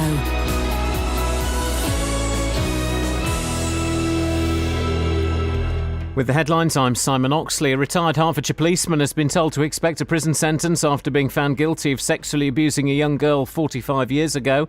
A family who moved to Stotfold in Bedfordshire have criticised the lack of school spaces and say they're being left with no option but to homeschool their 5-year-old. And Britain's largest retailer, Tesco, has announced it's abandoning 14 proposed sites for supermarkets and selling the land for housing for £250 million. The sites include one on London Road in St Albans. Three Counties Sport. BBC Three Counties Radio. England have made a solid start on day 3 of the first test against Pakistan in Abu Dhabi. They resumed on 56 without loss. A short while ago they'd moved on to 77 with captain Alistair Cook 52 not out. That's in reply to Pakistan's 523 for 8. In football, Boreham Wood have named Luke Garrard as manager, making him the youngest boss in England's top 5 divisions. The 30-year-old was assistant to Iain Allinson, who resigned on Monday. He took caretaker charge for Tuesday night's National League defeat to Aldershot. BBC Sport has found the cost of watching football in Britain has dropped or remained the same for most fans. The annual survey also found that Watford serve the second cheapest cup of tea in the Premier League at £1.70. More from David Ornstein. Now in its 5th year, the Price of Football study analysed the price of more than 700 tickets and found that 70% of them had been frozen or reduced this season. It's perhaps a sign that with more money coming into the sport than ever before, clubs are listening to fans' concerns. But the average price of the cheapest Premier League ticket is now more than £30 for the first time. The investigation, which includes the cost of pies, programmes and tea, also found replica Premier League shirt prices rose 4.8% this year.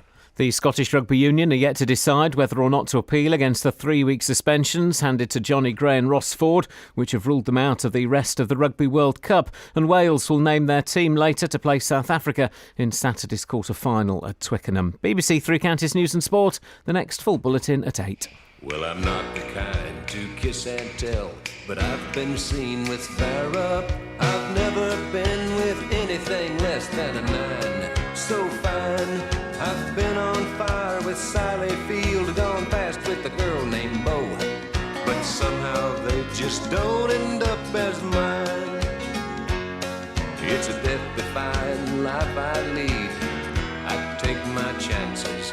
I die for living in the movies and TV. But the hardest thing I ever do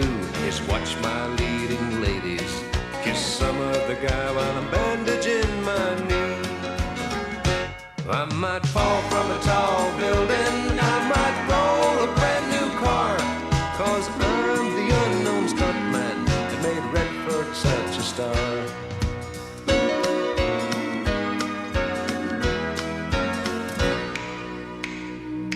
I've never spent much time in school, but I taught ladies plenty. It's true, I hire my body out for pay. Hey, hey, I've gotten burned over Cheryl Teague's, blown up for Raquel Welch. But when I wind up in the hay, it's only hay. Hey, hey, I might jump an open drawbridge or Tarzan from a vine. 'Cause I'm the unknown stuntman that makes Eastwood look so fine.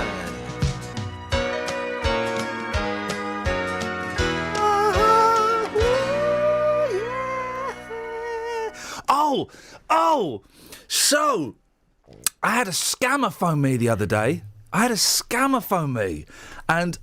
it was a woman phoned up. Local, was she? If I send it to you, Kelly, could you? There's a little bit of swearing at the end. A little bit. Well, is it? I don't know if I'm not going to play it off my phone because I don't know if there's more swearing all over it. There's a little bit, yeah. Could you just? It's 4.5 minutes. Could you just bleep out the swearing for me? Sure, would you be yeah, able to, yeah, would you be able to do that for me, player? Yeah. Or now that you know that your career at the BBC is over, have you kind of just given up? You just Not the rocking up? BBC. Sorry? I'm still working for the BBC. I'm so sorry. BBC yes, canteen, innit? Yes, she will be serving up the slop and the gruel to people at BBC Coventry and Warwickshire. And boy, oh boy, it don't get much lower than that. I wish you the very best of luck in your new tabard. Thanks. I've sent it to you, player, because I had a scammer phone me up. Well, I'll do the scamming thing in a minute. But there's a story in the papers today about scammers. And they're on the rise again. It's the Sun investigation into £52 billion Brit cyber fraud. Hackers took over this computer in seconds. And this is what they were trying to do to me. We'll come back to that in a second. Let's go to Pete. Morning, Pete. Good morning, how are you? I'm all right, fella. What you got? Right, I've been a taxi driver full-time since 88. You must be tired. Yeah, I haven't been to bed yet. Whoa. It's very common for us to take school kids, nursery kids, in. I wouldn't One, put two, I would three, not or put my four. 5-year-old unattended in a taxi, I'm afraid. Right, I'm now a granddad. Yeah. Most taxi drivers, all taxi drivers are now CRB checked. Don't matter. A lot of paedophiles are granddads. I'm not, being like, a lot of paedophiles are granddads. A lot of paedophiles have been CRB checked. I'm not putting my... while I didn't agree with a lot of what that gentleman was saying, the thing about putting a 5-year-old in a taxi with a stranger, ain't happening. Okay, back to what you even suggested. Why didn't the mum go? Yep. Oh, there are loads of... There's not... Kath, do you want to read... And I didn't want to be... I mean, that guy's in a predicament, and I totally empathise and sympathise with the family. Also, I think he's driving for one result, isn't he? Yeah, he wants his kid to go in the school round the corner from him, and of course you would. But when that's not possible, we look at compromise. There's not much support on the text side. Not that that means anything, but Catherine, do you want to read some of the texts? Okay, this is what they're saying. Snuffers, wow, he really doesn't want his daughter at that school. This bloke wants the world to revolve around him, that's from Matt. There would be an escort in the taxi, suggests Robin Flittick. Would there be an escort in the taxi? You can have. Seems If you inappropriate. requested it, yeah. And who would that escort be? But then that's paying someone else, just let the mum go. That's a CRB checked lady normally who would go along. Okay. And that's more money to the council, local council. Why doesn't the mum Being get in the paid out. taxi? Why doesn't the wife get in the taxi? Those two anonymous. This guy sounds awkward. I think that gentleman, he had an agenda. He knows what he wants, and he wants his kid going to school. But I can understand, and no disrespect to you, Pete, and all of you, all of you lot. But I wouldn't put my 5-year-old boy in a taxi on his own. I'm sure Catherine wouldn't do the same with her kids either. No. It's safe. I mean, well, you're safe. You're safe. Yeah. But then you get Dodge Pop Pete or Dubious Abdul or Mucky Steve. Yeah. You just don't know. You just don't know. And I'm sure it's safe. Of course, it's probably safe. Yeah. But I would feel very uncomfortable. I wouldn't do it. Here's the thing: from the mum's point of view, I would go with her, in the car. And I'd make my own way back because it's all part of, it's just the cost of being someone's parent. And if you can't drive, she needs to get that sorted out. Can I just say, My mum would have walked back. Yeah. And I know it's like 8 miles away. My mum would have walked back. If you do nothing else, why not?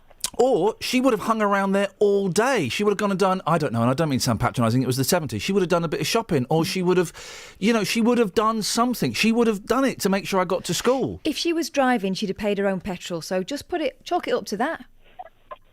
Pete, thank you very much indeed. My mum, the distances that not only my mum walked, that my mum made me and my sister walk. Mm-hmm. When we used to go to Slough, we used to park like about 2 miles out of Slough because it was free parking. Yeah. And then we'd walk into Slough. My upper school was 2 miles away from my house, so 2 miles in the morning, 2 miles back. Just stuff you do when you have to. And also, and I don't want to be harder than the guy because, they're struck. She's not been at school for a month, that kid. Yeah. The thing, I'm certainly not buying the line about why I won't get to sports days and shows. A lot of parents don't. I say I was lucky. I had a bit of holiday. If I don't turn up for work, I don't get paid. It's not holiday. I'm contracted to do a certain amount of shows each year, and I kind of choose those as and when I want. And I took yesterday off. I went and saw my youngest Harvest Festival. There weren't that many dads there. Again, it's like I don't want to sound sexist, but it's the truth. There weren't that many dads there. Certainly not all of the parents of the kids were there. These are 5, 6-year-olds. 3 and 4-year-olds. A lot of grandparents went there. Do you know what? I feel rubbish that I don't take my kids to school every morning, but at least I can pick them up. There are some parents who can't do either. So, none of us have got it ideal. That's what happens when you're paying 50-50 on a mortgage. And when you're a parent, you make compromise. I don't know. Am I being too harsh on that guy? I knew it could go one way or t'other, and I really didn't want to be too harsh. And I just found myself I'm very argumentative. I've discovered. I think I'm argumentative, Jamie. I think you might be. I think you might be. Really? No. What are you talking about? I want to apply for Kelly's job, mate. Sorry? I want to apply for Kelly's job. Okay, you need to say Jelly's cob. Same thing. Okay, what you call it? Okay, all right. Wait, how tall is he? Doesn't matter, obviously. He's only wee. Okay, right. Okay, let's. One of the things. What are your coffee making skills like? Not bad. Same. Okay, fair Same, enough. yeah, Same. same, If yeah. anything, better. Better, yeah. How's your spelling, Jamie? Okay. Oh dear. That's a minus. All right. Okay. Listen. So I'm phoning up. I'm a caller, and I'm going to go on the Iain Lee show. Good morning, caller. No, it's morning player. That's what she usually says. Exactly. Stop being an idiot. I want to get on the air now. Off you go. He's good. He's good. It's fair That's play. exactly how it goes. He's got it. Okay. When can you start? Monday. All right, fine. Do you want to come in Monday and do Kelly's job for us? No problem. This is a genuine offer. You want to come in Monday, Grumpy Jamie, and do Kelly's job for an hour? No problem. What time? Well, obviously 6 o'clock. 6 o'clock, I'll be there. You going to be here? Yes. All right, we'll see you on Monday. All right, then, mate. Ta-ta. Another question, mate. Yeah? I misplaced my tickets for Saturday's show. Right, and? What do I do about that, boss? Well, you just sit at home and cry because you're an idiot. I don't think so. I'm sitting on the front row, mate. So I need to find some tickets somewhere so I can abuse you. That sounds like Kelly. Yep. All right, well, Jamie, hopefully you'll get your tickets back for the show on Saturday at the Luton Library Theatre. It's sold out, doesn't matter. He's coming in on Monday at 6 o'clock to do your job for an hour, Kelly. Will you be able to show him the ropes? We have an excellent collection of ropes here at BBC Three Counties Radio. Old rope. Would you be able to do that? Yeah, sure. Okay. If he doesn't turn up, we're going to destroy him mercilessly on the air. Well, sometimes I don't turn up, so it'll already be a good start. 03459 455 555. Your thoughts on that dad there? Also, ever use someone's lyrics or poetry to get your own way, whether in the bedroom, the playground, or the boardroom? Yeah, that's good, isn't it? That was like a proper link, almost as though that were written. And there was something else, Catherine. What was the other thing? The French? Yeah, sure. Just how stinky are the French? No, there was something. Oh, when have you been really excited about something, as I was about The Rescuers? I've waited 37 years to watch The Rescuers. 37 years. Utter pony. It wasn't even a proper cartoon. The backgrounds didn't move. You must be tired. When are you going? Monday, by the sound of it. Excellent. Travel news for beds, cards and bugs. BBC Three Counties Radio. On the A1M, there's been blocked northbound by an accident between junction 3 for St Albans and 4 for Hertford because of an accident and some debris on the road. It's just inside of the Hatfield Tunnel. On the M1 southbound, there's reports the lane's been blocked by a vehicle that's broken down between junction 13 for Bedford and 12 for Flitwick. And on the A1 Great North Road, there's an accident at the Black Cat roundabout, so it's causing southbound queues from the Kimbolton turn-off. On the A10 into London, it's very slow between Bullsmore Lane and Southbury Road in the roadworks approaching Carter Hatch Lane. And on the M25, it's very busy anti-clockwise between junction 21 for the M1 and 19 for Watford. Samantha Bruff, BBC Three Counties Radio. Thank you so much, Samantha. 7:47.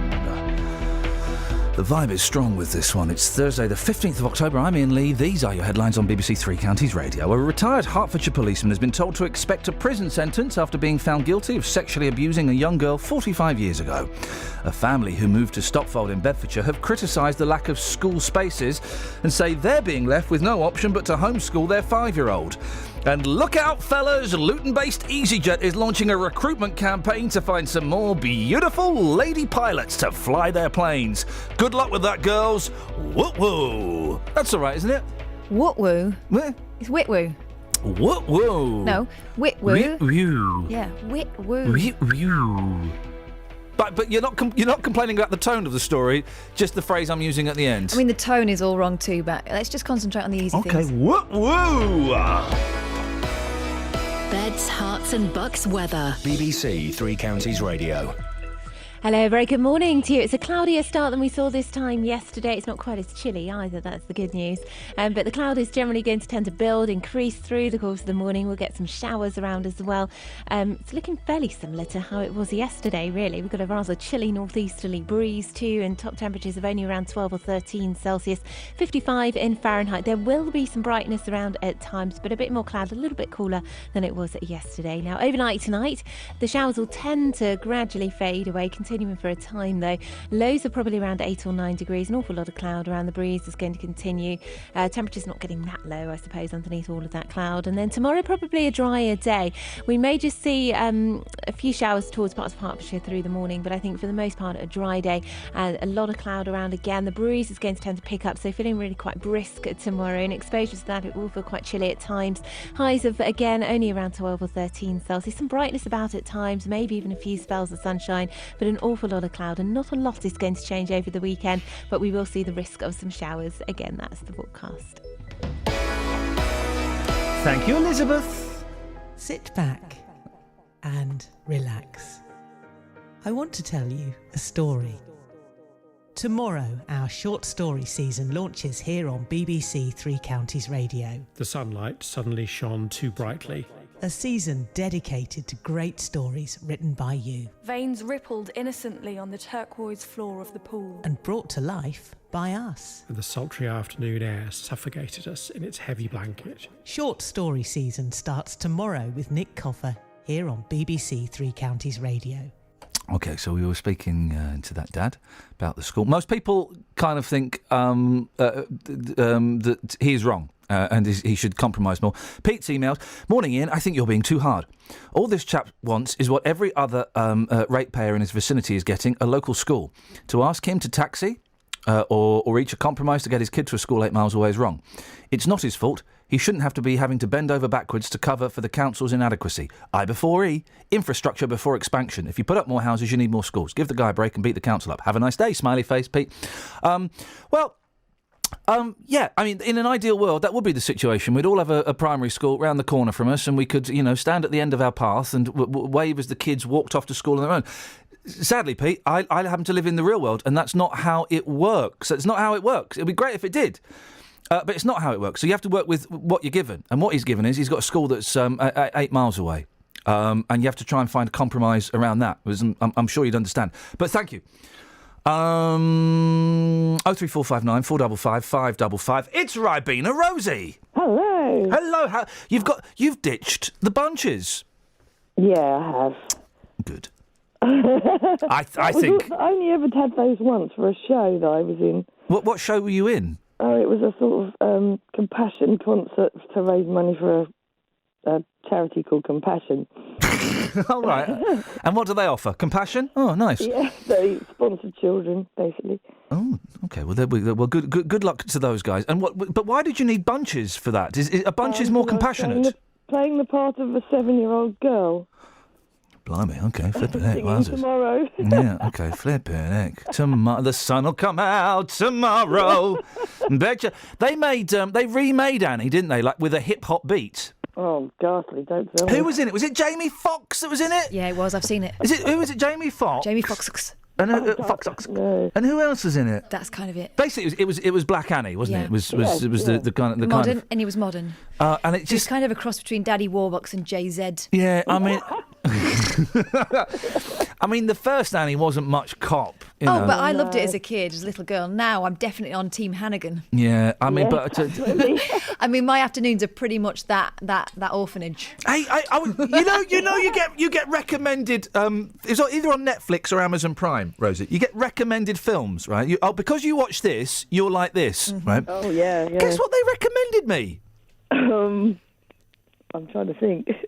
I'll tell you. The remake of Arthur with Russell Brand. What have I watched? What have I watched that implies I'll be interested in that horse shine? St. Trinian's, perhaps? Well, I've not. Now, St. Trinian's, now there's a weird film as well, isn't it? It's all wrong. Both the ones in the olden days, the George Cole ones, and the modern ones, because it's all about sexy schoolgirls. Yeah, exactly, yeah. It's a weird vibe. Flash Harry sneaking into their dorms. It's a weird vibe. Anyway, we're going off on too many tangents, even for my brain to compute. What have you got for us? Well, it's a kind of opposite story to the story about cribbing someone else's lyrics. Oh, yeah. I wrote a poem when I was in school. Don't tell me Paul McCartney stole it and put it on his Press to Play album. It was called the Frog Chorus. I wish. No, it wasn't that. It was about a car race, a bit like Wacky Races sort of thing. Oh yeah. Could you recite any of it? I went to school and read it out, and the bully. There was a bully in the class. Our class was kind of run by a consortium of bullies. Yeah. And the lead bully put her hand up and said, I've heard that somewhere before. And she stole that poem. And the teacher believed her and then tore me to shreds.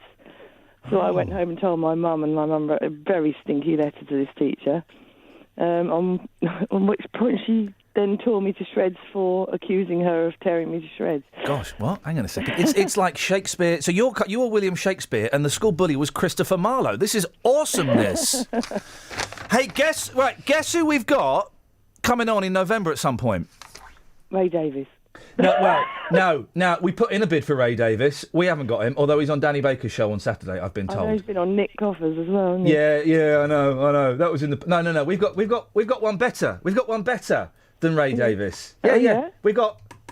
Hang on. Would you like Ray Davies. Ladies and gentlemen, Mr. Dave Davies will be coming back on the show in November, and he will be playing this. Hang on. Oh, flip it. Computer!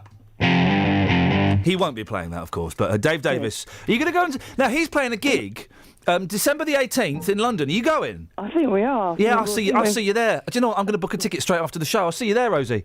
Yeah, okay. All right, nice one. Apart from seeing me on Saturday. And can I go for Kelly's job as well? Oh, yeah, of course you can. I think I can do quite a good Kelly impression. Go on then, let's hear it. Hello. Hello, mate. All right. No, I'm bored. This is Iain Lee. On BBC Three Counties Radio. But Kelly, I didn't see your lips move. How did you do that? I'm bored. Oh, that was brilliant. Thank you. Right. Onwards and upwards. Right, Beds Police are continuing their clampdown on off-road bikers. Recently, they've seized bikes, issued warnings and recovered stolen mopeds in Dunstable, Houghton Regis and Charlton. Chief Inspector for Community Policing in Central Bedfordshire is Gavin Hughes Rowlands. Morning, Gavin. First of all, thank you for sitting through this nonsense that we call a show. You have been doing a lot of work on this. What exactly has been going on behind the scenes? Well, daily business as well as the high-impact operations, Ian, and the last one we did, the figures that you mentioned there were as a result of an operation we did approximately 2 weekends ago. Yeah. And we had some good results. We seized a number of vehicles. We issued Section 59 warnings, which basically is a warning to the user of a motorcycle in antisocial behaviour manners. That if we see them doing such a thing again, then we take the bike and seize it and crush it. So yeah, some good high impact days. The community were really pleased to see us out. And this is one of those operations, and I know this has been going on for a while, and where people, we've heard from people in these areas saying, do you know what, actually, the situation has improved considerably. This is having a proper effect, isn't it? Yeah, I've been very pleased with it, Ian, and I think the easiest way to measure it is by the views and the voice of the community, and I'm getting less and less complaints coming through my door, which is an indication things are working. I always knew it was going to be a slow burner because we've got to change people's attitudes out and about, and we're getting better intelligence coming in from members of the community identifying these kids, and we're able to follow that up on a daily basis. Is it frustrating, though? Because, you know, say you want to go out solving proper crimes. This does use up your resources and your people power, and it costs money. Is it frustrating having to deal with idiots like these? It's massively frustrating, Ian, and, you know, as you say, yeah, we'd like to be catching people that are committing crime that cause real harm to people. However, the problem with this is it's not like skateboarding used to be quite antisocial in towns and squares years and years ago. These people are using powered motor vehicles, and they obviously cause a danger by their very nature. So we really can't ignore it, and we've got to sort of clamp down on it. But it is frustrating, yes, absolutely. Is the slight shadow on the story? Is it one of those things where you go to one area and clamp down, and then it kind of moves 2 miles down the road? Have you found that, or have you found that people are getting the message? No, I think generally speaking, it's a matter of whether we can focus on the areas that are most prevalent. If we're going, for instance, to Houghton Regis, we're doing a blitz there. We're Section 59ing a lot of people. We're speaking to them. We're going around their houses. They tend to get the message. We then move over to the areas that aren't quite so noticeable and do things there. I mean, we're moving around some more rural areas as well, where people are using it in fields, etc., that are still causing nuisance. But it takes a while. Yeah. It's a national issue, and it's taken us a while to get across the whole of Central Bed. Gavin, it's great to have you on with a bit of good news. I really appreciate your time this morning. Thank you very much. Thank you very much, Ian. There we go. Thank you very much. Chief Inspector for Community Policing in Central Bedfordshire, Gavin Hughes-Rowlands. Where are we? Blimey, look at the time. BBC Three Counties Radio. Let's get the trav. Travel news for beds, cards and bugs. BBC Three Counties Radio. There are delays on the A1M northbound from junction 4 for Welwyn Garden City to 3 for South Hatfield and St Albans because of an accident earlier involving a car, and the traffic was held for 10 minutes just before 8 o'clock, but it's looking like it's moving again now, but just very slowly. And on the A1 Great North Road southbound, there are delays heading towards the Black Cat roundabout because of an accident there, which means it's partially blocked and causing delays from the Kimbolton turn-off. It's also very slow northbound on the Great North Road from Tempsford towards the Black Cat roundabout. On the M1 southbound, there's reports the lane's been blocked by a breakdown between junction 13 for Bedford and 12 for Flitwick. Samantha Bruff, BBC Three Counties Radio. Thank you, Sammy. She's good, Sammy, isn't she? She's good. Right, when have you ever palmed off someone else's lyrics or poetry as your own? And what have you been massively excited about, only to find out it was a load of old rubbish? Local and vocal across beds, hearts and bucks. This is BBC Three Counties Radio.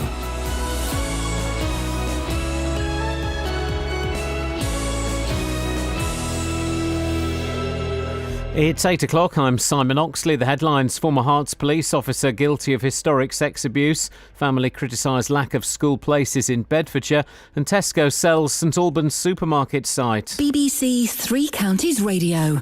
A retired Hertfordshire policeman has been told to expect a prison sentence after being found guilty of sexually abusing a young girl 45 years ago. St Albans Crown Court heard that John Peck, now 80, started a relationship with the victim in Welwyn Garden City when she was 14 and he was 34.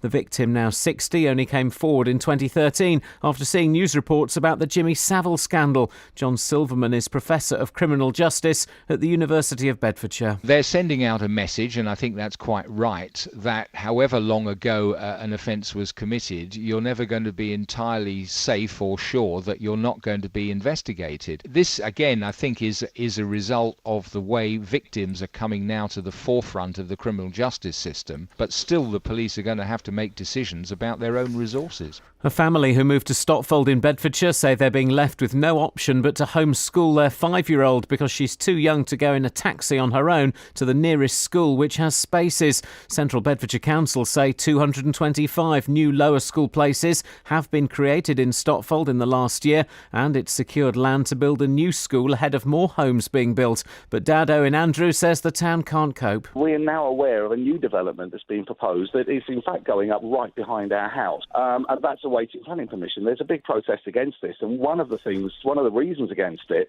is because of the infrastructure of Stotfold that can't support any more homes as it is at the moment. And this is one element of that infrastructure problem, is the lack of school places.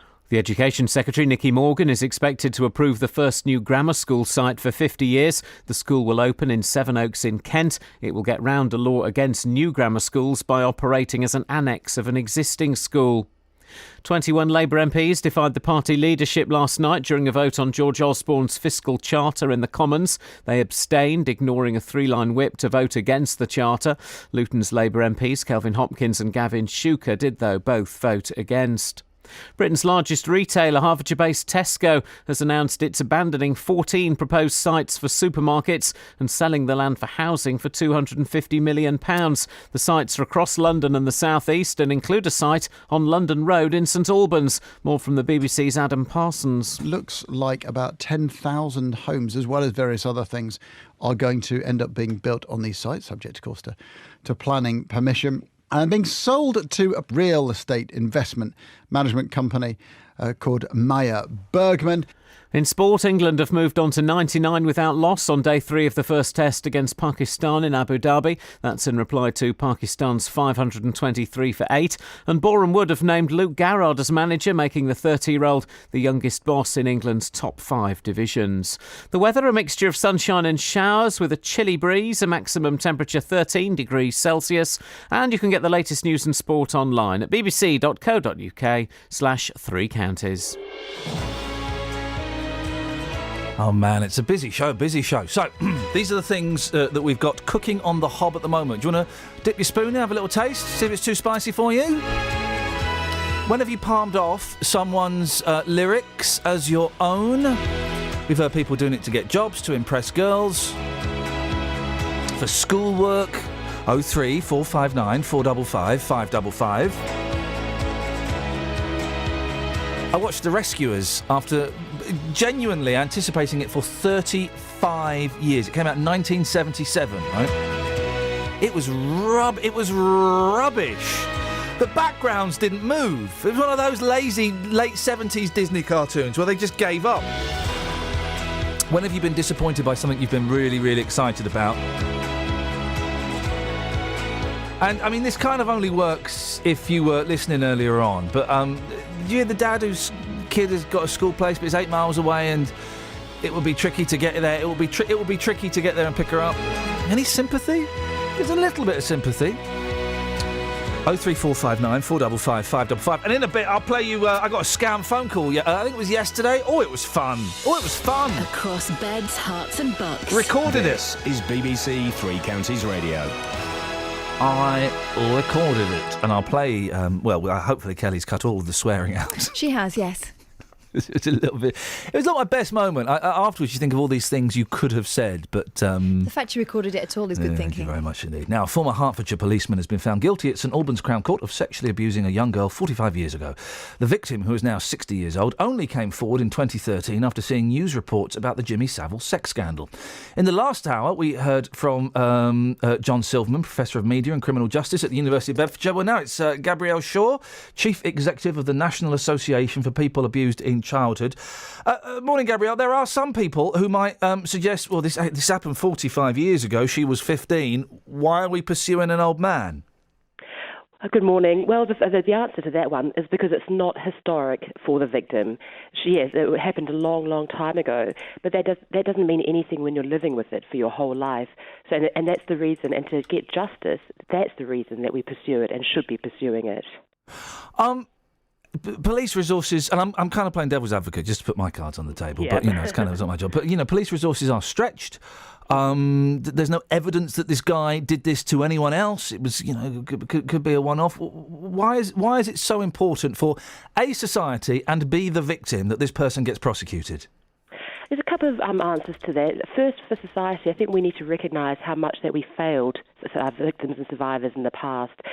We know that when survivors tried to come forward years ago, they weren't believed. They were thought of fantasists, of liars, etc. So we've got to right that wrong, and I think that's why the police have acknowledged their failings in the past, and that they're putting the resources now to try and treat survivors and treat victims and do the proper investigations that should have been done years ago. And for the victim as well, it's important to maybe flip that on its head slightly. This man evaded justice for over 45 years. He presented himself as a decent man when, if people had known his behaviour in the past, his life would have been very different.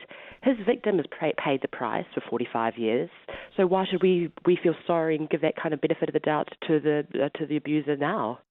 Have you read? I tell you what I'm reading at the moment. I got it from the library. It's a fascinating and excellent read, and it's really making me think about my ideas around all this stuff. Have you read the Paul Gambaccini book?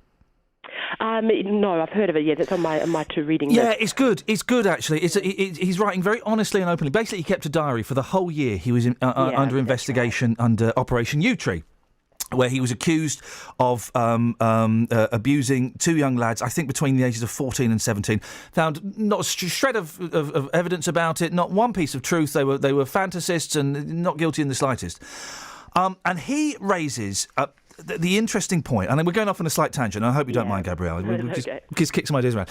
He poses the point that it's inappropriate that after Savile there was kind of a lot of bandwagon jumping in terms of the police and the authorities wanting to make prosecutions, and the people accused of historic, again that word in inverted commas, child sex abuse should remain anonymous, and it shouldn't be dragged out into the public. And he cites Ken Barlow, Kevin Webster from Coronation Street. Then he cites all this. I just wondered what your thoughts were on that, because it's really making me question what I believe about that. That's a really good point, and it's a complex issue. And I think what we've found over the last few days, with this whole Leon Britton, Tom Watson thing, that sometimes it can all get bound up in slight, political point scoring. Yep. It needs to come back. So the question of anonymity is a really, really good one. From a NAPAC perspective, just to play devil's advocate to your devil's advocate, go on. as it were, we know that abusers rarely only have one victim. It's much more common that there are multiple victims. And because this happens sometimes many, many years in the past, there's no crime scene, there's no kind of that's physical evidence of a more recent crime. The key point is corroboration, which means other victims coming forward are hearing about this. Yes, that actually happened to me too. And if the accounts match up, the evidence matches up, that's where the evidence comes. But also to note, it's not just corroboration from victims, it's also for those accused. So if someone has been accused, well, actually, my friends or my colleagues can say I wasn't at that place at that time, etc. If you don't have, if there is anonymity, there's no chance of that kind of corroboration for both sides to come forward, and it's only by that, like Jimmy Savile and others were investigated and found guilty through that. But the Paul Gambaccini case, and I know there have been others too, false accusations do no one any favours. And I mean, because survivors don't help anyone else. And he didn't work for over a year, and because someone could go to the police now and say, "Hey, Iain Lee sexually abused me when I was 14." Rightfully, that would be investigated. Yes. But the consequences would be I wouldn't work for a year, 18 months. I get dropped from here immediately. I'd have to probably sell my house to pay court fees. Oh God, this is so hard to say without saying. I don't want to. The phrase that's in my head is it feels a little one-sided, but then that sounds really cold. No, it does. Do you know what I mean? No, I do know. I don't. And there's no. Oh gosh, I wish there was an easy answer to this. Yeah. I know there's not. Yeah. But for so long, and I think just to ask people and just to think of it for many, many years, and we hear this on the NAPAC support line, which people can call for free and confidential advice and support.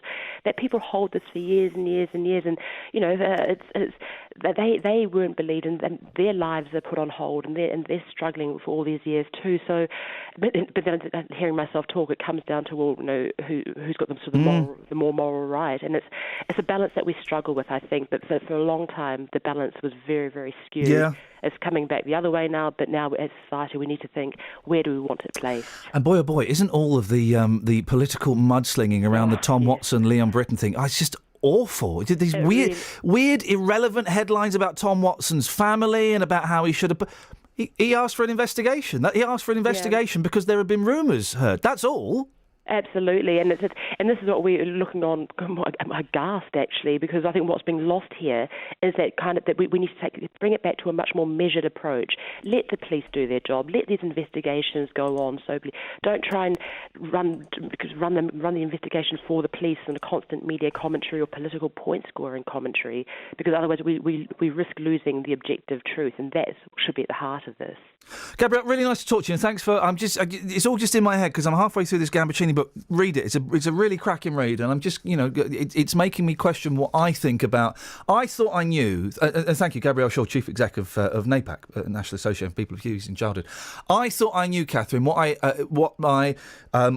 had clearly defined what I thought about anonymity in relation to child abuse sex cases and U-Tree and all of these things, and the Gambaccini book is totally making me question everything that I thought I'd already kind of established in my thought pattern. I don't have a clue, it turns out, about what is right or wrong in that thing. It's a minefield, and he cites Nigel Evans as well, who was the Nigel Evans case, right? He was an MP or something, who got accused of rape.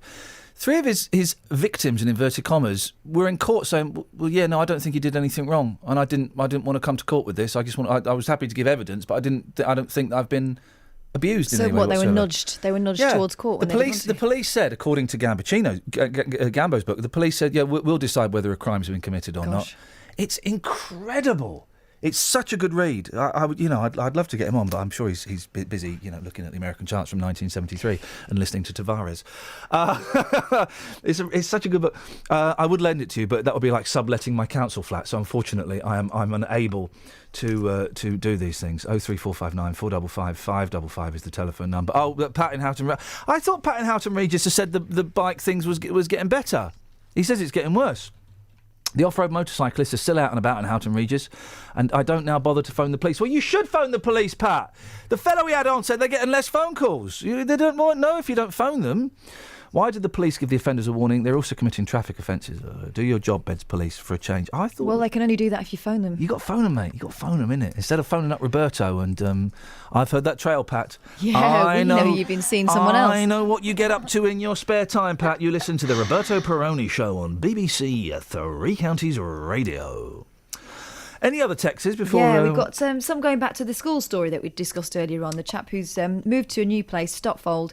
There are 3 lower schools in the area. Name, yeah. He can't get a place for his daughter at any of them. She's been given a place 8 miles away, and the councillor said she can have a taxi there. She's 5 years old. I wouldn't put a 5-year-old in a taxi on their own. Not at all. No, I wouldn't either. Some suggestions here. Carol from Watford. The mother can become the passenger assistant for the taxi company that takes her child and also get paid for it. At least that's what happens in Hertfordshire. She can do the job as long as her child's the only one in the taxi. If more kids, then she'll need DBS checking. That's from Carol in Watford. And Janet says, we would all like to have everything at our fingertips, but we have to compromise, says Janet. If I got a phone call now saying, Mr. Lee, I mean, the youngest starts school now, eldest starts school now, saying, Mr. Lee, we can't get hold of your wife and your boy is sick. Well, I would, happened to me on Monday, didn't it? Well, exactly. Any decent employer would go, all right, off you go, and you come and sit in here, and that's kind of what happens. And I'm 40 miles away. I'm 40 miles away from my boy right now, but I'd go and I'd do it. I'd say, all right, well, you keep him in the nurse's room, or you keep him in the headmaster's office. They don't kick them out, do they? Sorry, you're contaminated. Out you go. You find them slumped by the school gates with vomit running down their chin. It doesn't work like that. Right, BBC Three Counties Radio. Let's get the travel. Travel news for beds, cards and bugs. BBC Three Counties Radio. It's slow on the M1 southbound because of an accident between junction 15 from Northampton and 14 from Milton Keynes. It has been reopened, but it is still very busy. And the A1M is very busy northbound after an accident happened at junction 3 for St Albans towards junction 4 for Welwyn Garden City. It's very slow through there, although all the lanes are open again too with the accident on the hard shoulder. On the A10 into London in Enfield, it's very slow from Baltimore Lane towards Southbury Road towards the roadworks at Carter Hatch Lane. And the A1 Great North Road is still very slow because of it being partially blocked on the Black Cat roundabout. That's causing southbound delays from the Kimbolton turnoff, and also it's very slow from Roxton towards the Black Cat roundabout. And on the train departure boards, there are no reported problems at the moment. Samantha Ruff, BBC Three Counties Radio. Thank you, Sammy. 8:16. Thursday the 15th of October, I'm Iain Lee. These are your headlines on BBC Three Counties Radio. A retired Hertfordshire policeman has been told to expect a prison sentence after being found guilty of sexually abusing a young girl 45 years ago. A family who moved to Stopfold in Bedfordshire have criticised the lack of school spaces and say they're being left with no option but to homeschool their 5-year-old. And Tesco has announced it's abandoning 14 proposed sites.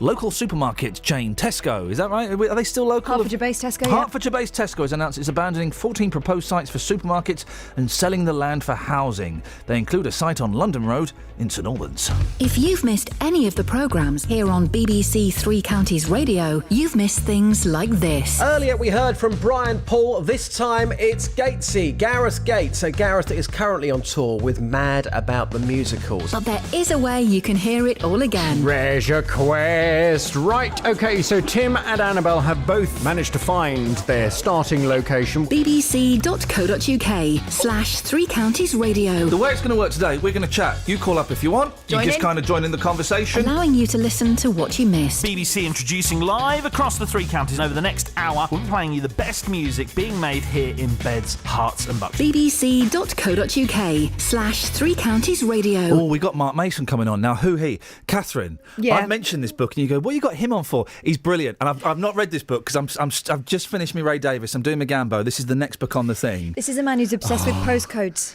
Well, no, the thing is, right, because his books. This is the third book that I'm aware of that he's written, and you kind of look at it and you go, but they're brilliant. The first one was I can't sell it. He wrote a book about walking all of the tube lines of London. So he walks from station to station. Yep. And I know it sounds dull, but it's not. It's brilliant. The second book, which was a tour de force, and he can put that on the paperback edition if he wants. Tour de force, Iain Lee. Was him travelling from Land's End to John O'Groats on buses, not like coaches, on Apple coaches, on buses, like getting the proper, with numbers on. With numbers on. And it's brilliant. It's brilliant. His poor wife. Anyway. His poor wife, or she's glad to have him out of the house. He's now written a book about postcodes. It's honestly, he's brilliant. Trust me. Well, I'll have to. Thank you very much indeed. 03459 Anyway, he's coming on in a little bit, is the point I'm trying to get to. Now, a family from Bedfordshire say they'd rather homeschool their 5-year-old daughter than send her on her own in a taxi to the nearest school that's got places. Owen and Annette Andrews say they were left with no choice after moving to Stopfold and finding there was no space at the 3 lower schools in the town. Central Beds Council did offer to pay for a taxi to take their daughter to a school 10 minutes away, but they say she's too young to travel alone. And you know what? I completely agree.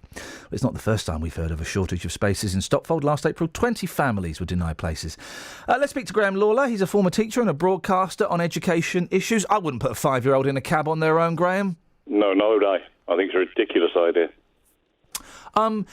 The problem is there aren't enough school places, are there? And we can all huff and we can puff, but that's not going to change anytime soon, is it? No, but they've had 5 years. These politicians, these people in charge, this child has been alive for 5 years. Right? Now, there is an argument, in all fairness, that says, well, we've also got immigrants coming into the country from Europe, and that has had an effect on public services, and it has. But the fact of the matter is, we've known these children are there. Yeah. We're now in a situation with primary and going into secondary where we've got bulges going through. We're talking now about having secondary schools of 16 form entries. They're going to be huge warehouses.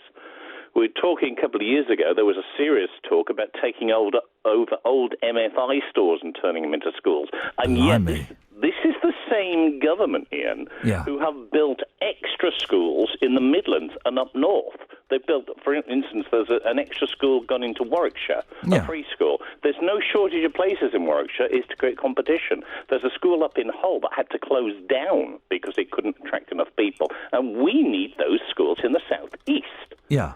Now, there's an overview here that's gone wrong, and we've spoken before. I don't bang a drum for any political party playing on all their houses, and I blame politicians of all colours about this. But here in the three counties, we have a need, and yet there's at least £7 million being spent elsewhere where they don't have a need. And as an overview, I think is wrong. We can't. You're not knocking them though for building schools up north, are you? I mean, surely we should applaud the schools that are built up north and say, yeah, we'd like some of those down here as well, please. Well, the fact of the matter is, there was no need. There wasn't a shortage of places. Well, there's no need yet. But as you say, with the immigrants and with people shifting around, maybe we could say that they are anticipating a potential need in the future. Let's give them the benefit of the doubt. But you're right; it doesn't detract from the fact that we would like more schools down here, please, because there obviously aren't enough, are there? No, they're not enough at all. And the fact is, you've got 5 years to plan for this. And when you've got 5-year-olds rising, and bearing in mind, the other thing that gets my goat, it really does get my goat, when politicians of all parties are talking about public spending, we shouldn't think of this as public spending. We're investing in our children. Yep. These children could be, get this 5-year-old could be in the workplace in 2080. We don't know what 2080 is going to be like.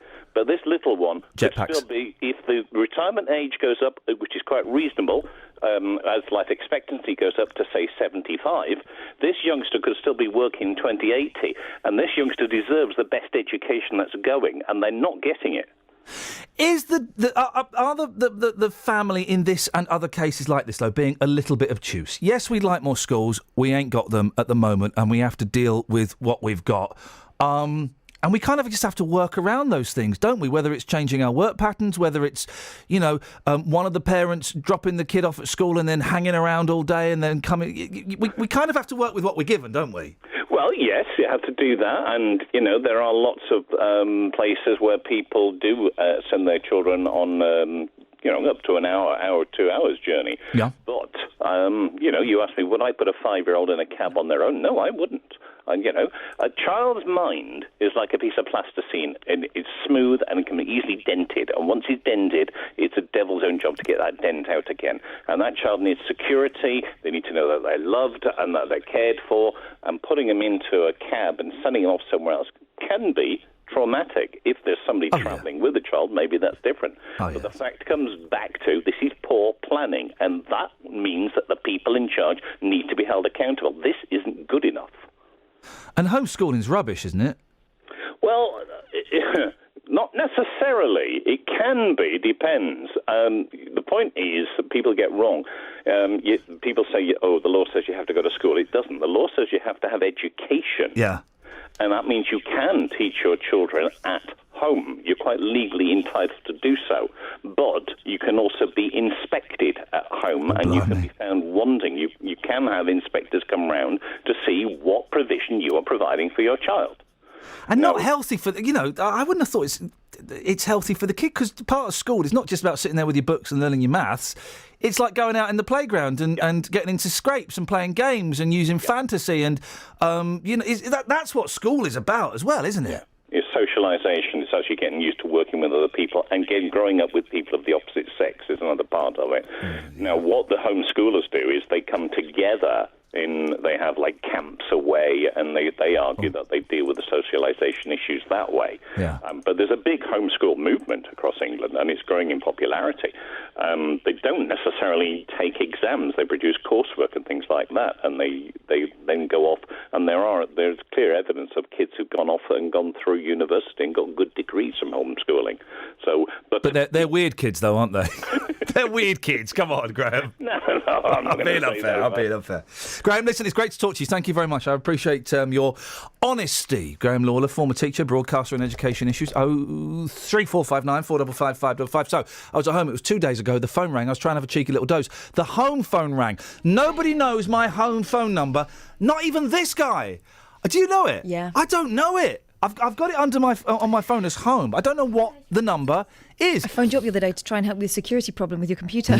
So I got this phone call, right? And the first thing I did was I told the woman to F off. Because it was obviously a scam. I said, F. She went, sorry, what did you say? And I went, oh, hang on a minute. I'm just going to go to the bedroom and record it. So this is what happened yesterday. And I pray to God that Kelly's bleeped all the swears. My name is Janet Lewis, and I'm calling you from the IT department of the Tech Helpline. Our company name is the Tech Helpline, and we are the security and the service provider for all the Microsoft and Apple platform computers. Okay, yeah. What can I do for you today? Like, so whenever you're browsing the internet from your computer, few unsecured foreign links are getting the access to your computer. Oh, blimey. And they are hampering the total security and the service part of the computer in a very high level. So as you are not aware about all these things, that is why you are receiving the call from our end. Am I clear? You are very, very clear. Not in intent or word or deed, but otherwise, yes. How can you help me and how can I help you? All right. I will provide you the steps through which you have to check the administrative part of your computer. Yeah. And you will understand that what is the current status of your computer. Okay, I've literally no idea what you're saying, but let's continue. Yes. You are going on in front of a computer. Yes. All right. Your computer is turned on, right? The computer is turned on, yes. Can you tell that from there? I beg your pardon? You can tell that from there, can you? Yeah, obviously. You can see that my computer's turned on. Brilliant. Your computer is turned on or not. I will tell you from there. Okay, brilliant. Tell me. Sir, you can see the normal icons of your computer. Yes. Now concentrate on the keyboard at the extreme left and bottom corner of your keyboard. I'm concentrating on it, yes. You can see. Yes. What? At the extreme left and bottom corner Yes. of your keyboard. What key is there? It is the command key. It is the command key. It is the control key, sir. That's it, yes. Next to that, Why do you need to know what keys I have on my keyboard?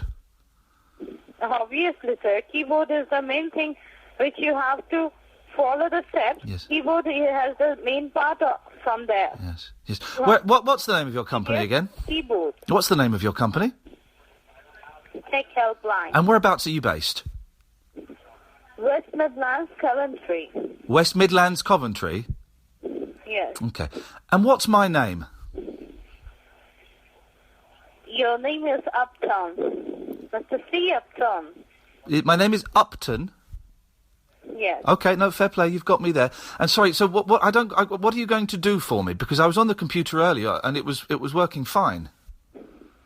All right, I do understand, sir, but it might be working fine from the What's it like in where did you say you were? Coventry, West Midlands, Coventry. Yes. I know that area very well. I used to work there. Whereabouts?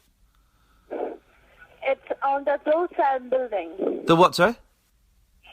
Globe Sign building. Ah, the Globeside building. Okay, and how long you been working there for?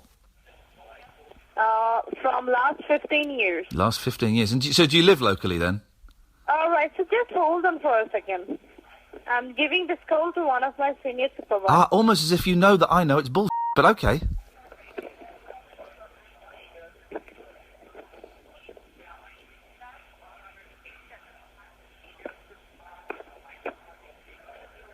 Hold on. Hello. Hello. A very good afternoon, sir. Well, my name is Sean. I'm one of the senior technical supervisors. Ah, Now, can you just fantastic. let me know, what exactly can you see on your computer screen right now? Whereabouts are you based, Sean? Well, we're based out of Cambridge. Oh, because the last lady just said that you were based in West Midlands, Coventry. Who said that? The lady we just spoke to, and she just said that she'd been working there for the last 15 years. It's almost, Sean, and you'll forgive me for this, it's almost as if you're all talking out of your asses, and this is bull, and this is just a scam to rip off... I'm going to go there and shove it up your all right? Now hang up the call. No, you hang up. You call me, Sean. Sean? Sean? Sean hung up. Travel news for beds, cards, and bugs. BBC Three Counties Radio. There are delays on the M1 southbound from junction 15 from Northampton to 14 from Milton Keynes because of an accident. All the lanes are open again, but it's very slow still. And the A1M northbound is very busy too from junction 4 for Welwyn Garden City, 3 for St Albans because of an accident that happened earlier. On the M25, it's slow from junction 21 for the M1 to 15 for the M4. And in Beaconsfield on Amersham Road, it's busy from Bartrolls Lane to the A40 London Road. And the A10 is slow southbound through the roadworks from Balsmore Lane to Southbury Road because of the roadworks at Carthatch Lane. On the train departure boards, there are no delays showing up at the moment. Samantha Bruff, BBC Three Counties Radio. Across beds, hearts, and bugs. This is BBC Three Counties Radio.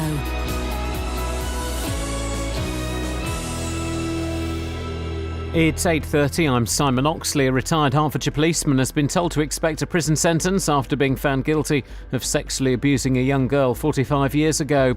A family who moved to Stotfold in Bedfordshire have criticised the lack of school spaces and say they're being left with no option but to homeschool their 5-year-old. And Tesco has announced it's abandoning 14 proposed sites for supermarkets and selling the land for housing. They include a site on London Road in St Albans. Three Counties Sports. BBC Three Counties Radio.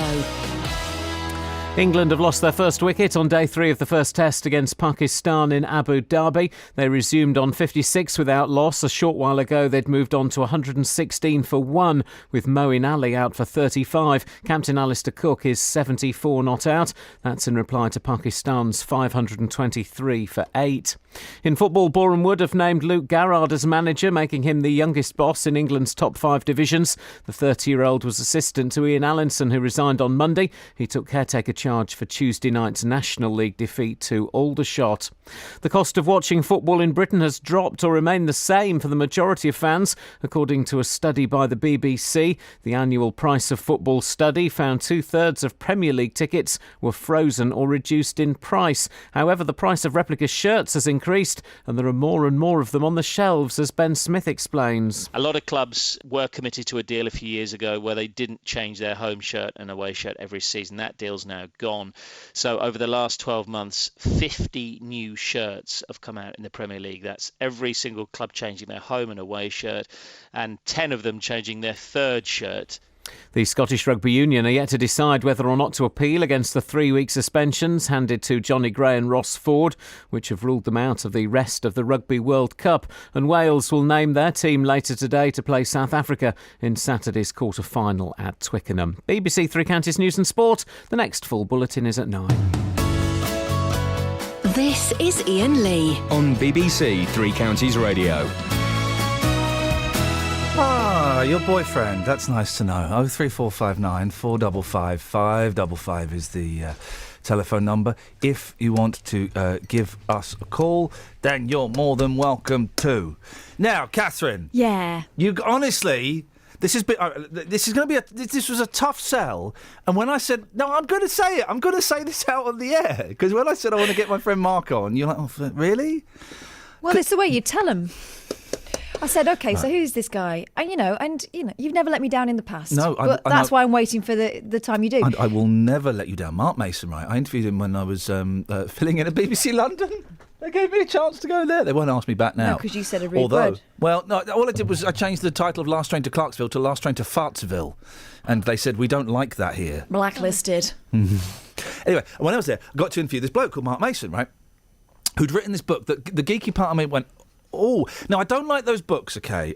Mark's on the line. Let's bring him into the conversation. Morning, Mark. Hi, Mark. Iain, I feel like I'm a defendant in the dock here. You are, mate. Listen, don't let me down. I've had to bat hard for you. Oh, that came out wrong. No, listen. When the first time we met, you were talking about. Now it was the book. I can't remember the title of it. It was the book about walking the underground, wasn't it? That was Walk the Lines. Yeah. Walk the Lines. Now, immediately the geeky part of me went, oh, this sounds good. I don't like those books, Mark, those challenge books where it's walking around Ireland with a fridge. It was the guy. I know what you mean, Iain. I know what you mean, and that's why. And I can understand Catherine's scepticism. I have to say, Catherine, I appreciate And in fact, my partner just came downstairs having heard what you were saying, and she said, "Yeah, poor me indeed." Exactly. Do you know why? But it's not about the challenge; it's about the facts. For instance, with this, I mean, the Walk the Lines book is a book about London, and the device. There've been tens of thousands of books about London. What are you going to do that's different? Yeah. I walked the whole tube system overground. It's packed with lots of my reflections on London, lots of trivia about London. This one, it's not about the postcode areas. This one's called Mail, because the Walk in the Lines one is also about you being very, very tired and having sore feet. There's lots of it is about him having sore, wet feet, I seem to remember. This one, Mail Obsession, this is a journey around Britain. Now, this is what put Catherine off, and I know that you have a partner who, I'm guessing, we'll get onto that in a minute, tolerates your indulgences. He does, yeah. The subtitle is A Journey Around Britain by Postcode. Now, I was looking for a way of doing, there's a load of trivia about Britain. Instead of just saying there's loads of incredible history and trivia and facts and curious tales about Britain, let's just put them all in a book. You need a device. And I realised there are 124 postcode areas. See, already I'm in. Already I'm in with that geeky number. I'm in, yeah. You see, it's about the right sort of number. If there was 1,000, it would be too many for a book. If there were 12, it wouldn't be enough. 124. So I've gone around the country and taken at least one fact. In most cases, it's more than one, but at least one fact from each area. For instance, in your manor, on your patch. Here we go. He's good. He knows how to work it. Go on. Well, what reminded me of this thing was that one of your listeners has tweeted, he very kindly tweeted I was coming out, and one of them replied, yeah, I'm in MK, the Milton Keynes postcode area. Yeah. Now, your fact about that is that Acts of Parliament are still written on genuine vellum, and the place that the authorities get it from, which costs £130,000 a year, is in Milton Keynes. The firm that makes the vellum, which is a bit like parchment, it's one of those very old-fashioned I was about to ask, what the hell is vellum? We're all sat here going, what? It's basically animal skin. What? Parchment and vellum are basically the same sort of stuff. Yeah. And back in centuries past, they used to write it up and roll it up on these things. They still do it. And there was a move a couple of years ago that said, look, this is ridiculously old-fashioned. When we pass a new Act of Parliament, we don't have to write it out on one of these. But they still do it, and they roll it up. And there's a room, temperature-controlled room at Parliament, 16.5 degrees centigrade. If you want a fact, Ian, I think the geek in you might like that. Thank you, sir. My ears have pricked up. It's stored there. The longest act ever was the 1782 Land Tax Act. If you unroll that, it's a quarter of a mile long. Oh, come on! And it's made of animal skin. It's longer than Parliament, if you want. Oh, flipping heck. And so every act, like even if they... I can't think of any recent acts, as I'm not politically minded, but if they made an act today, they'd have to go to Milton Keynes, get this vellum, and then write it on there. Yeah, they don't go to Milton Keynes to do the writing yet. I think Milton Keynes sent it. But yeah, so there's that sort of stuff. So there's historical stuff like that. Another fact from your patch, and this I promise you, I'm not just saying this in every interview I do about the book. I promise you, Ian, this is one of my favourite facts in the book. Okay. The LU, Luton postcode area. Okay, local and vocal, yes. Nick Owen, as in dear old Nick who used to be on the sofa with Anne Diamond. Nick Owen, yes. Of course, a lot of people around the Luton area will know that Nick Owen is a big Luton Town fan. And there is indeed a Nick Owen lounge at Luton Town's football club, at the ground. Mm-hmm. Nick Owen was once refused entry to the Nick Owen lounge at Luton Town's ground. You see, Catherine, you're in now. I remember this. Now, hang on a second, Mark. Let's just see if this tallies up, OK? Catherine, why was Nick Owen refused entry to the Nick Owen lounge? Was he drunk and swearing again? No, it was Chocker. They didn't recognise him, clearly. It was Chock-a-Block. Is that true, Mark? Absolutely true. And I checked it with Nick. I said, I really want this to be true, Nick. He said, I promise you it's true. He was with his three sons. Yeah. It's absolutely chocker. The Neanderthal security guard on the door didn't know who he was. He said, sorry, mate, you can't come in here. Oh, fantastic. So not being... And Nick and I ended up having a long conversation about the don't you know who I am celeb stories about him. Nick, as you know... He's not like that, is he? He just turned, he said, fair enough, walked away. And as he was about 5 yards away, he heard the Neanderthal's companion go, don't you know where that was? He says, no, I haven't got a clue. He says, his name's in 3-foot letters above the head. Now, how do you get... Now, listen, Mark, have you travelled around the country for this, or do you just kind of sit at home Googling stuff? How does this work? Well, a lot of it I knew anyway, but you know what? The book it really is a travel book. One of the joys of doing this sort of stuff is that you get to see all the bizarre... You overhear stuff. Yeah. I heard a woman in Manchester. I was just up in Manchester researching some of the facts, and there was a student there, university student, Manchester, and the only thing I heard her say as I walked past her, she was her and a friend, and she said to her friend, "My mum is so hormonal at the moment." And you know those beautiful little snippets of conversation and the signs you get. There was a cafe in Wales I went past, and it was called the Carousel. This cafe, but they'd misspelled it for a start, and then the C had fallen off. So you're actually confronted with the cafe arousal. And this is the joy. The book in between this one and Walk the Lines is Move Along, Please. And have I got this right? So while since I read it, this is where you travel from Land's End to John O'Groats by like public transport, buses. Just local buses. It's 50, I forget the number now, it's 40-odd local buses, took 9 days. And again, it's the same sort of thing, you know, it's the little things you overhear and the things you see and people's conversation. My favourite ever one was from the Tube book, which was the guy on his mobile in Walthamstow. The only sentence I heard this guy say was, "It'll be an hour and a half before I'm in Romford, Matilda. If you're going to have a bath now." Crikey. And you think, what conversation is that sentence part of? And you do have a partner, and I do, you know, you kind of allude to Really? the Yes, honestly, I do. Still, Ian, yeah, I know. And you kind of, how do they? Are they just happy to see the back of you for 2 weeks? While I'm off on another adventure. I'll see you in a fortnight. Fingers crossed. How do they put up with it? And then we had the child from hell, who's now 6 years old. So it's slightly now that if I go off for a few days, she's saying, "Oh, I've got to do the childcare on my own." No, yes, she's by and large the only reason we're still together is that we see so little of each other. Yeah. I think you'll find that's a secret in a lot of relationships, Ian. I think it might be. Is it okay? So you've done it. There can't be any other projects of you travelling around the country. Now you've done it. You've done it twice, for goodness' sakes. Leave it. There's a few ideas percolating away. I mean, there's so much. There is always so much happening.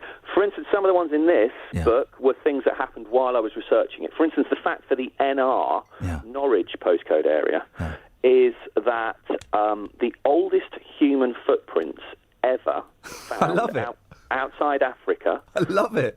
Were found on a beach in Norfolk. And it was a couple of years ago, while I was starting to research the book, they're 800,000 years old, these footprints, and they were gradually washed away. And they realised it was, they worked out, it was a family, there was a group of 5 of them, one of them was 5'9", the rest was shorter, what direction they were walking, what time of day it would have been, they could work it all out. And I think that's one of the sort of relatively serious ones. It's quite moving to think those are our ancestors. Now, bearing in mind, this is, you know, it's 9:15, there may still be some kids on the school run. Have you got any sexy ones? And by sexy, I mean like proper sexy ones, you know. Any erotic facts in there? Well, do you know, I'm sad enough that I find the nerdy ones sexy. Yeah. I don't know, there's the modern humorous stuff like, well, she was there again the other day. Another fact, not far from your patch actually, HP for Hemel Hempstead. Yeah. Chequers, of course, is there. Yeah. And Angela Merkel was back there the other day, but the first time she went there, about a year ago, when I was researching the book, Angela Merkel was sitting on the terrace at Chequers, looking out over the countryside. She said, "Oh, what beautiful countryside you've got here." And David Cameron said, "Yes, Angela, and to think, if things had been different, it could all have been yours."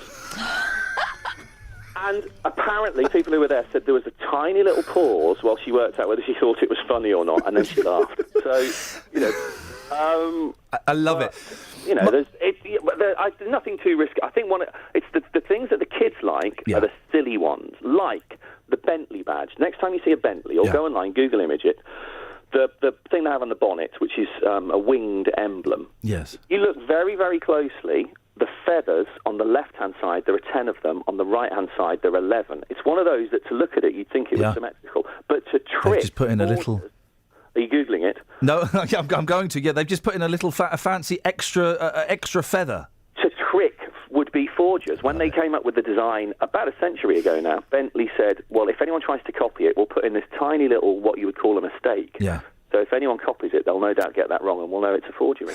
Mark, listen, thank you for playing the game. I heard there's a brilliant interview with Chrissie Hynde doing the round. Indulge me with this tangent for a second. Go on. Where she's talking about her new book, right? It's really awkward. And the guy's going, well, tell us about this story that's in the book. She says, no, I'm not. I spent years writing this book. I'm not going to tell you any of the stories that I've written about. Go and buy the book. I'll talk about it. I'm not going to. So I appreciate you playing the game and telling us some of the facts. The book is Male Obsession: A Journey Around Britain by Postcode. This is your website, isn't it? The Importance of Being Trivial.com. Yeah, that was the first non-fiction book. That was a look at why we're obsessed, and it absolutely shows you and Catherine here. It shows why it tends to be men that are obsessed with trivia and remember this stuff. Do you know what? It tends to be the women, their partners, going, "What's all this about?" By the way, I'm going to do a little bit of not playing the game now. Yeah. If people want to know why the Jack Russell is white, they have to buy the book, and that's the one I'm not going to tell you. And that's the one that's going to sell it. Everyone's going to flip her neck. If you go to the importance of being trivial.com, I've not read that the trivial one, so I'm going to get that You can get the books there, also Amazon and all of that. The new one is Male Obsession. It's by Mark Mason. I thoroughly recommend, while you're buying that, they must be cheaper now. Get Move Along, Please, and Walk the Lines, because they're cracking reads. And you're doing a few signings as well. I think I'm going to come and see you November the 3rd or something. I think we said. Very good, Ian. Yeah, November the 3rd, Waterstones in Windsor. Brilliant. If anyone's going up to London, there's a couple I'm doing in London. They can have a look on the website, theimportanceofbeingtrivial.com. Also, the Twitter, @WalkTheLinesLDN. Brilliant. Mark, listen, it's so nice to talk to you, mate, and I'm so glad you write this stuff, because I genuinely think you're absolutely brilliant, and I really appreciate it. We appreciate that. Cheers. Thank you, Mark. Take care. Ta-ta. Ian, all the best. There you go. You see? Fair enough. I told you, didn't I? Oh, it just makes me laugh. It's like proper geeky, but just on the right, it's on the side that everybody can embrace. It's Mark Mason there. And the book is Male Obsession, A Journey Round Britain by Postcode. Let's get the travel. Travel news for beds, cards and bugs. BBC Three Counties Radio. The A1 Great North Road is very slow southbound approaching the Black Cat roundabout because of an accident there earlier, and it's causing delays from the Kimbolton turnoff. And the A1M is slow southbound from junction 8 for Hitchin to 7 for Stevenage. It's also busy on the M1 southbound from junction 12 for Flitwick, where the roadworks are, and the A5 southbound from Markyate from Lynch Hill towards the M1 at junction 9 from Redbourne. It's looking very slow too on the speed sensors. In Beaconsfield, Amersham Road's been partially blocked by a breakdown between Longbottom Lane and the A40 London Road, which is causing delays from Magpie Lane, and the A40 London Road at High Wycombe's also looking slow in both directions. There's no reported problems on the trains at the moment though. Samantha Bruff, BBC Three Counties Radio. Sammy, thank you very much indeed. 8:46, Thursday the 15th of October. I'm Iain Lee. These are your headlines on BBC Three Counties Radio. Tesco has announced it's abandoning 14 proposed sites for supermarkets and selling the land for housing. They include a site on London Road in St Albans. A retired Hertfordshire policeman has been told to expect a prison sentence after being found guilty of sexually abusing a young girl 45 years ago. And a family who moved to Stopfold in Bedfordshire have criticised the lack of school spaces and say they're being left with no option but to homeschool their 5-year-old. Let's get the weather! Beds, Hearts and Bucks weather. BBC Three Counties Radio. Hello, very good morning to you. It's quite a cloudy start to the day for some areas. A few pockets of brightness around though, but temperatures not as low as they were yesterday. Now we are going to see some showers today, so pop your brolly in your bag if you're heading out the door right now. Most of the showers will tend to be quite light. We could obviously the odd sharper one perhaps towards parts of Hertfordshire in particular. Top temperatures today only up to a fairly cool 12 or 13 Celsius, that's 55 in Fahrenheit, and that rather chilly northeasterly breeze is still going to be with us as well. Now as we head through into this evening and overnight, the showers will gradually fade away, I think. Temperatures again down to around 7 or 8 degrees Celsius. Good few clear spells, but an awful lot of cloud overnight too. And then tomorrow probably a dry day, but it will feel really rather cloudy. Again, a few pockets of brightness here and there. Top temperatures 12 or 13 Celsius, and the wind is going to pick up as well. So really quite cool and exposure to that. No big changes over the course of the weekend, but there will be a few showers at times. That's the forecast. Cheers, Elizabeth. Every weekday from 3. It's not just about what we bring you. Starting off on the M25, it's particularly heavy moving anti-clockwise. It's also about what you bring us. In the end, I could only eat off my ironing board. Your stories. Every room in the house was I was climbing over mountains of rubbish. Your humour. There's a reason why you earn the big bucks, you see. That sort of insightful comment is exactly right. Your opinions. Well, the culture's got to change because the police can't do it and the traffic wardens are so busy. So the culture has to change. I think parents do change into different human beings when they are picking their kids up. Roberto Perroni. And everyone across Beds, Hearts and Bucks. Weekdays from 3 on BBC Three Counties Radio. There we go. We just sold at least 3 books. Rebecca says she's just ordered one. And there's 2 people on Twitter, so they just ordered one. So there you go. We just sold 2 books. Do we get a kickback from that? No, but I did get a free book. I mean, I got a press copy. A press copy. Right, I was sent a okay. press copy. Yes, of course, it's how it works. Well, what about me? But the thing is, we get sent free books all the time. Kelly got sent a free book about ladies or something from history. I always get sent stuff like but that. you get sent rubbish stuff. Yeah. Hence BBC Introducing. But I'm the only one that reads and I get sent out.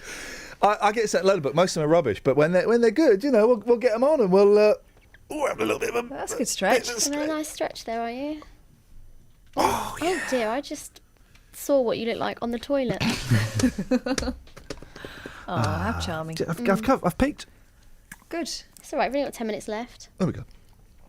Kelly's leaving, by the way, so we're auditioning. But this is genuine. This isn't like he's doing a thing and Paul Scoins comes and takes over. This is a genuine. She's actually leaving. She is actually leaving to go and work in the canteens at BBC Coventry and Warwickshire. Have you been practising your patter? Yeah. Kid, do you want to have a bit of that sloppy with that? Mash or chips? I'm going to be one of the miserable ones. I'm going to stand there and be like, gravy. Good. That's good. I think you'll be bang on. Well, this is all very exciting. So we are auditioning for new Kelly Betts, and we've got Grumpy Jamie is coming in on Monday at 6 o'clock. Right, Geezer. Ribena Rosie's coming in. Ribena, if you want to come in Monday at 7 o'clock, you're more than welcome. We'll be holding open. It's like when one of Hearsay left, and they replaced them with, in the end it was a fix. They replaced him with a dancer. Do you see where this is going? It's a fix. They replaced him with Johnny Silver Twinkles, or whatever he was called. He was Johnny Silvertoes, yeah. Yeah, he was a dancer for them. But they still held auditions. And that's what we're going to do. We're going to hold auditions. It'll probably be someone, I'll be honest, probably someone who works here at the BBC that gets it. That's the way these things go, So we should see. But if you wanna, you can do it on the phone. If you want to come in for a bit and be Kelly Betts, you can. We've got a 10-year-old coming in as well. Oh, yeah, when Wilson. 22nd. Wilson is coming in on the 22nd. We have given him the keys to the show, and I'm going to teach him how to drive it. And I say drive it, he's going to be producing it. I'll be driving it. Oh, this is not get going away. He's a kid. But he's going to be producing the show, and he's already more enthusiastic than any of you two. Yeah, apparently he's not sleeping. Good. So that was good practice. I'm hoping by the time he comes in, he'll have developed a drink problem as well. He just won't be able to put down that Kiora. Oh. Bless him. Yeah. Daly! Boss, can I just say, Sadiq, if you are listening, please come in to Three Counties Radio Monday morning. I would love to have the main man working on the programme. What a legend. Well, we know that Sadiq, and I don't know if you've reported this to the authorities yet, Sadiq has gone missing. He's gone... He has, yes. He's out there somewhere. He's gone AWOL. He has gone AWOL, and it really is. It's a great loss because just where the hell are we ever going to get someone like this? Doorbells. You know what I mean? Yep. Stetson. That's what we're looking for. If you recognise that man, Doorbells. Or Stetson. Or together, Stetson. Then that's who we're looking for. We are not looking for. One of them came up against me. I couldn't touch it. I was shocked. We are not looking for that. I miss Leslie. Where's Leslie? Well, okay, we're looking for Leslie as well. We're not looking for this guy. I like to butter, please. I like to butter, please. Outrageous. What's the butter? I like to butcher, please. Ooga zaga, ooga zaga, ooga zaga, ooga zaga. It is like Chinese whispers, right? Because that's my youngest, and to get there, I played him. Ooga oonga ooga zaga, ooga oonga oonga. And this is what he came up with. Ili. Oh no, hang on. Versus Radio Boy. No, that's something else. Ooga zaga, ooga zaga, ooga zaga, ooga zaga, ooga zaga, ooga zaga, ooga zaga, ooga zaga. Daly, what have you taken to the streets? Well, you were talking about this in the first hour. Have you ever used song lyrics to woo a lady or a man? Yep. Tough call, this one. I've never done it myself. I've never ever sat there Mate, you ain't lived. and read out. No, it's all from my heart. They're my own words. I don't need song lyrics, do I? Wow, okay. Well, Controversial.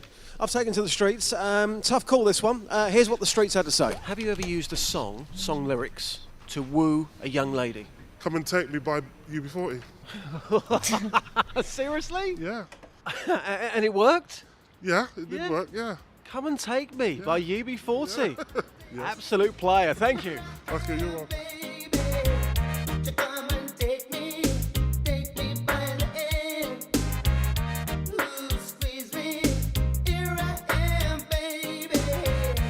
James, it wasn't you, but your friend used The Lion King to woo a lady. This is incredible. Tell us what happened. I believe that they were reacting what they'd seen on the stage. Yeah.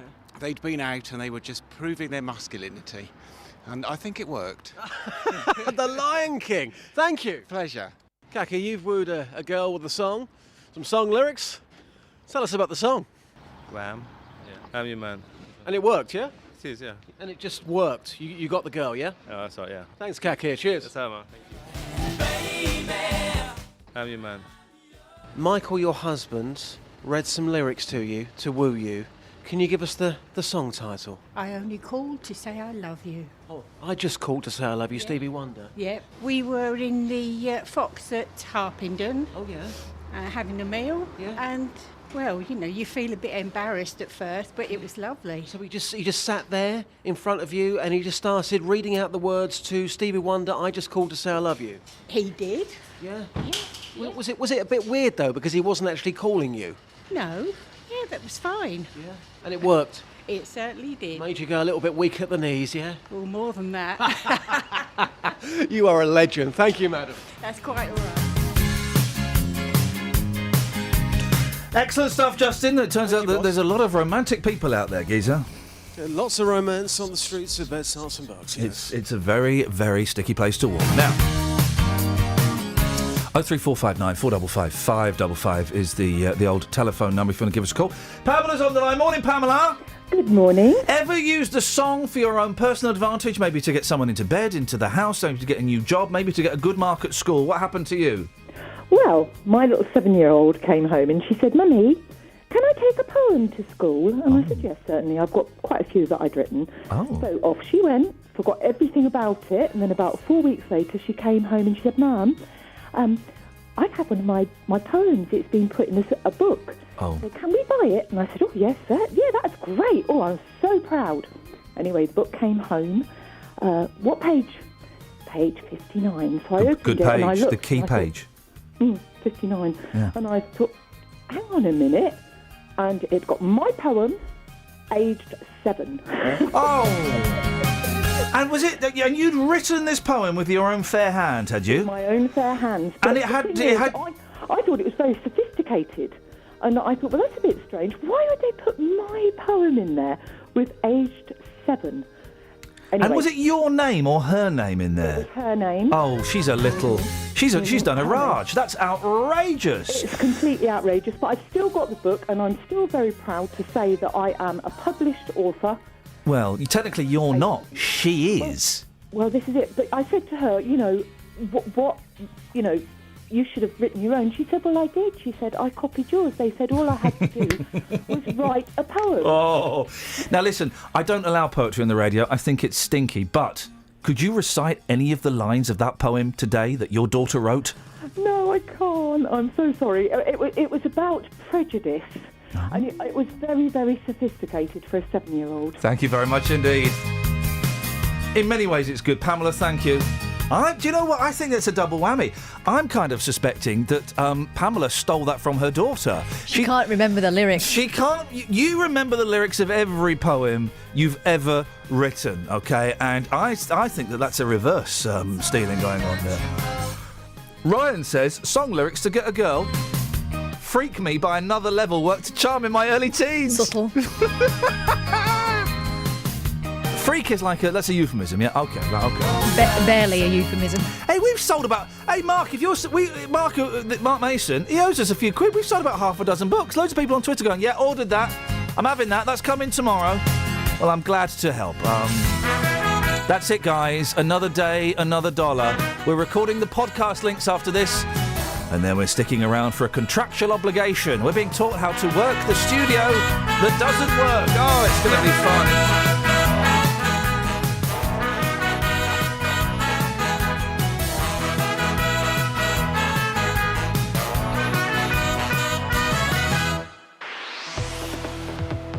Travel news for beds, cards and bugs. BBC Three Counties Radio.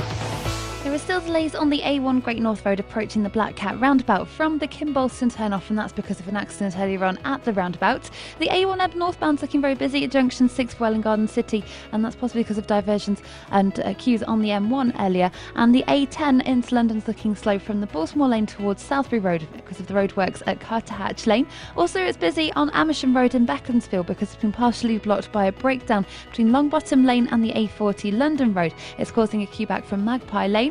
And on the M25, it's very slow anti-clockwise from junction 18 for Chorleywood to 16 for the M40. Samantha Breath, BBC Three Counties Radio. Sammy, thank you very much indeed. That's it. That's your lot, guys. Don't forget, Kelly Betts is leaving at the end of the month. Sing hosannas.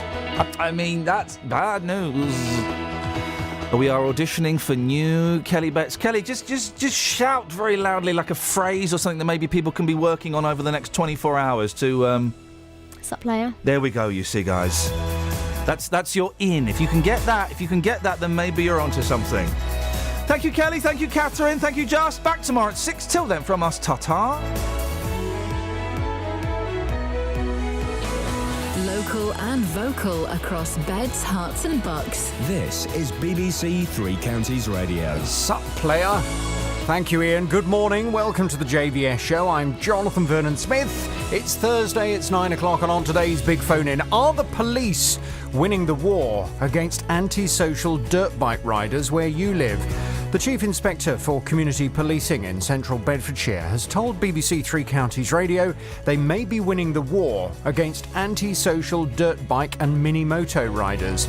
Gavin Hughes-Rowlands has told Ian Lee a recent impact operation saw the force removing vehicles from antisocial offenders. Meanwhile, the Metropolitan Police have been accused of going soft on antisocial riding as they won't always chase offenders without helmets in case the pursuit ends in a serious accident.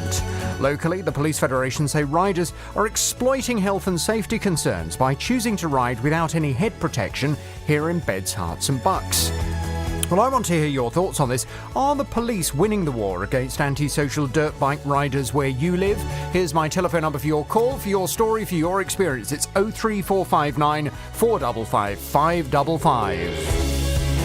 This is the JVS show on BBC Three Counties Radio. I'll take your call in just a second, but first let's get the latest BBC News at 9 o'clock. Here's Simon Oxley. The headlines: Tesco sells off land for St Albans supermarket, former Hertfordshire police officer facing jail sentence, and family criticise lack of school places in Bedfordshire. BBC Three Counties Radio. Britain's largest retailer, Hertfordshire-based Tesco, has announced it's abandoning 14 proposed sites for supermarkets and selling the land for housing for £250 million. The sites are across London and the South East and include a site on London Road in St Albans.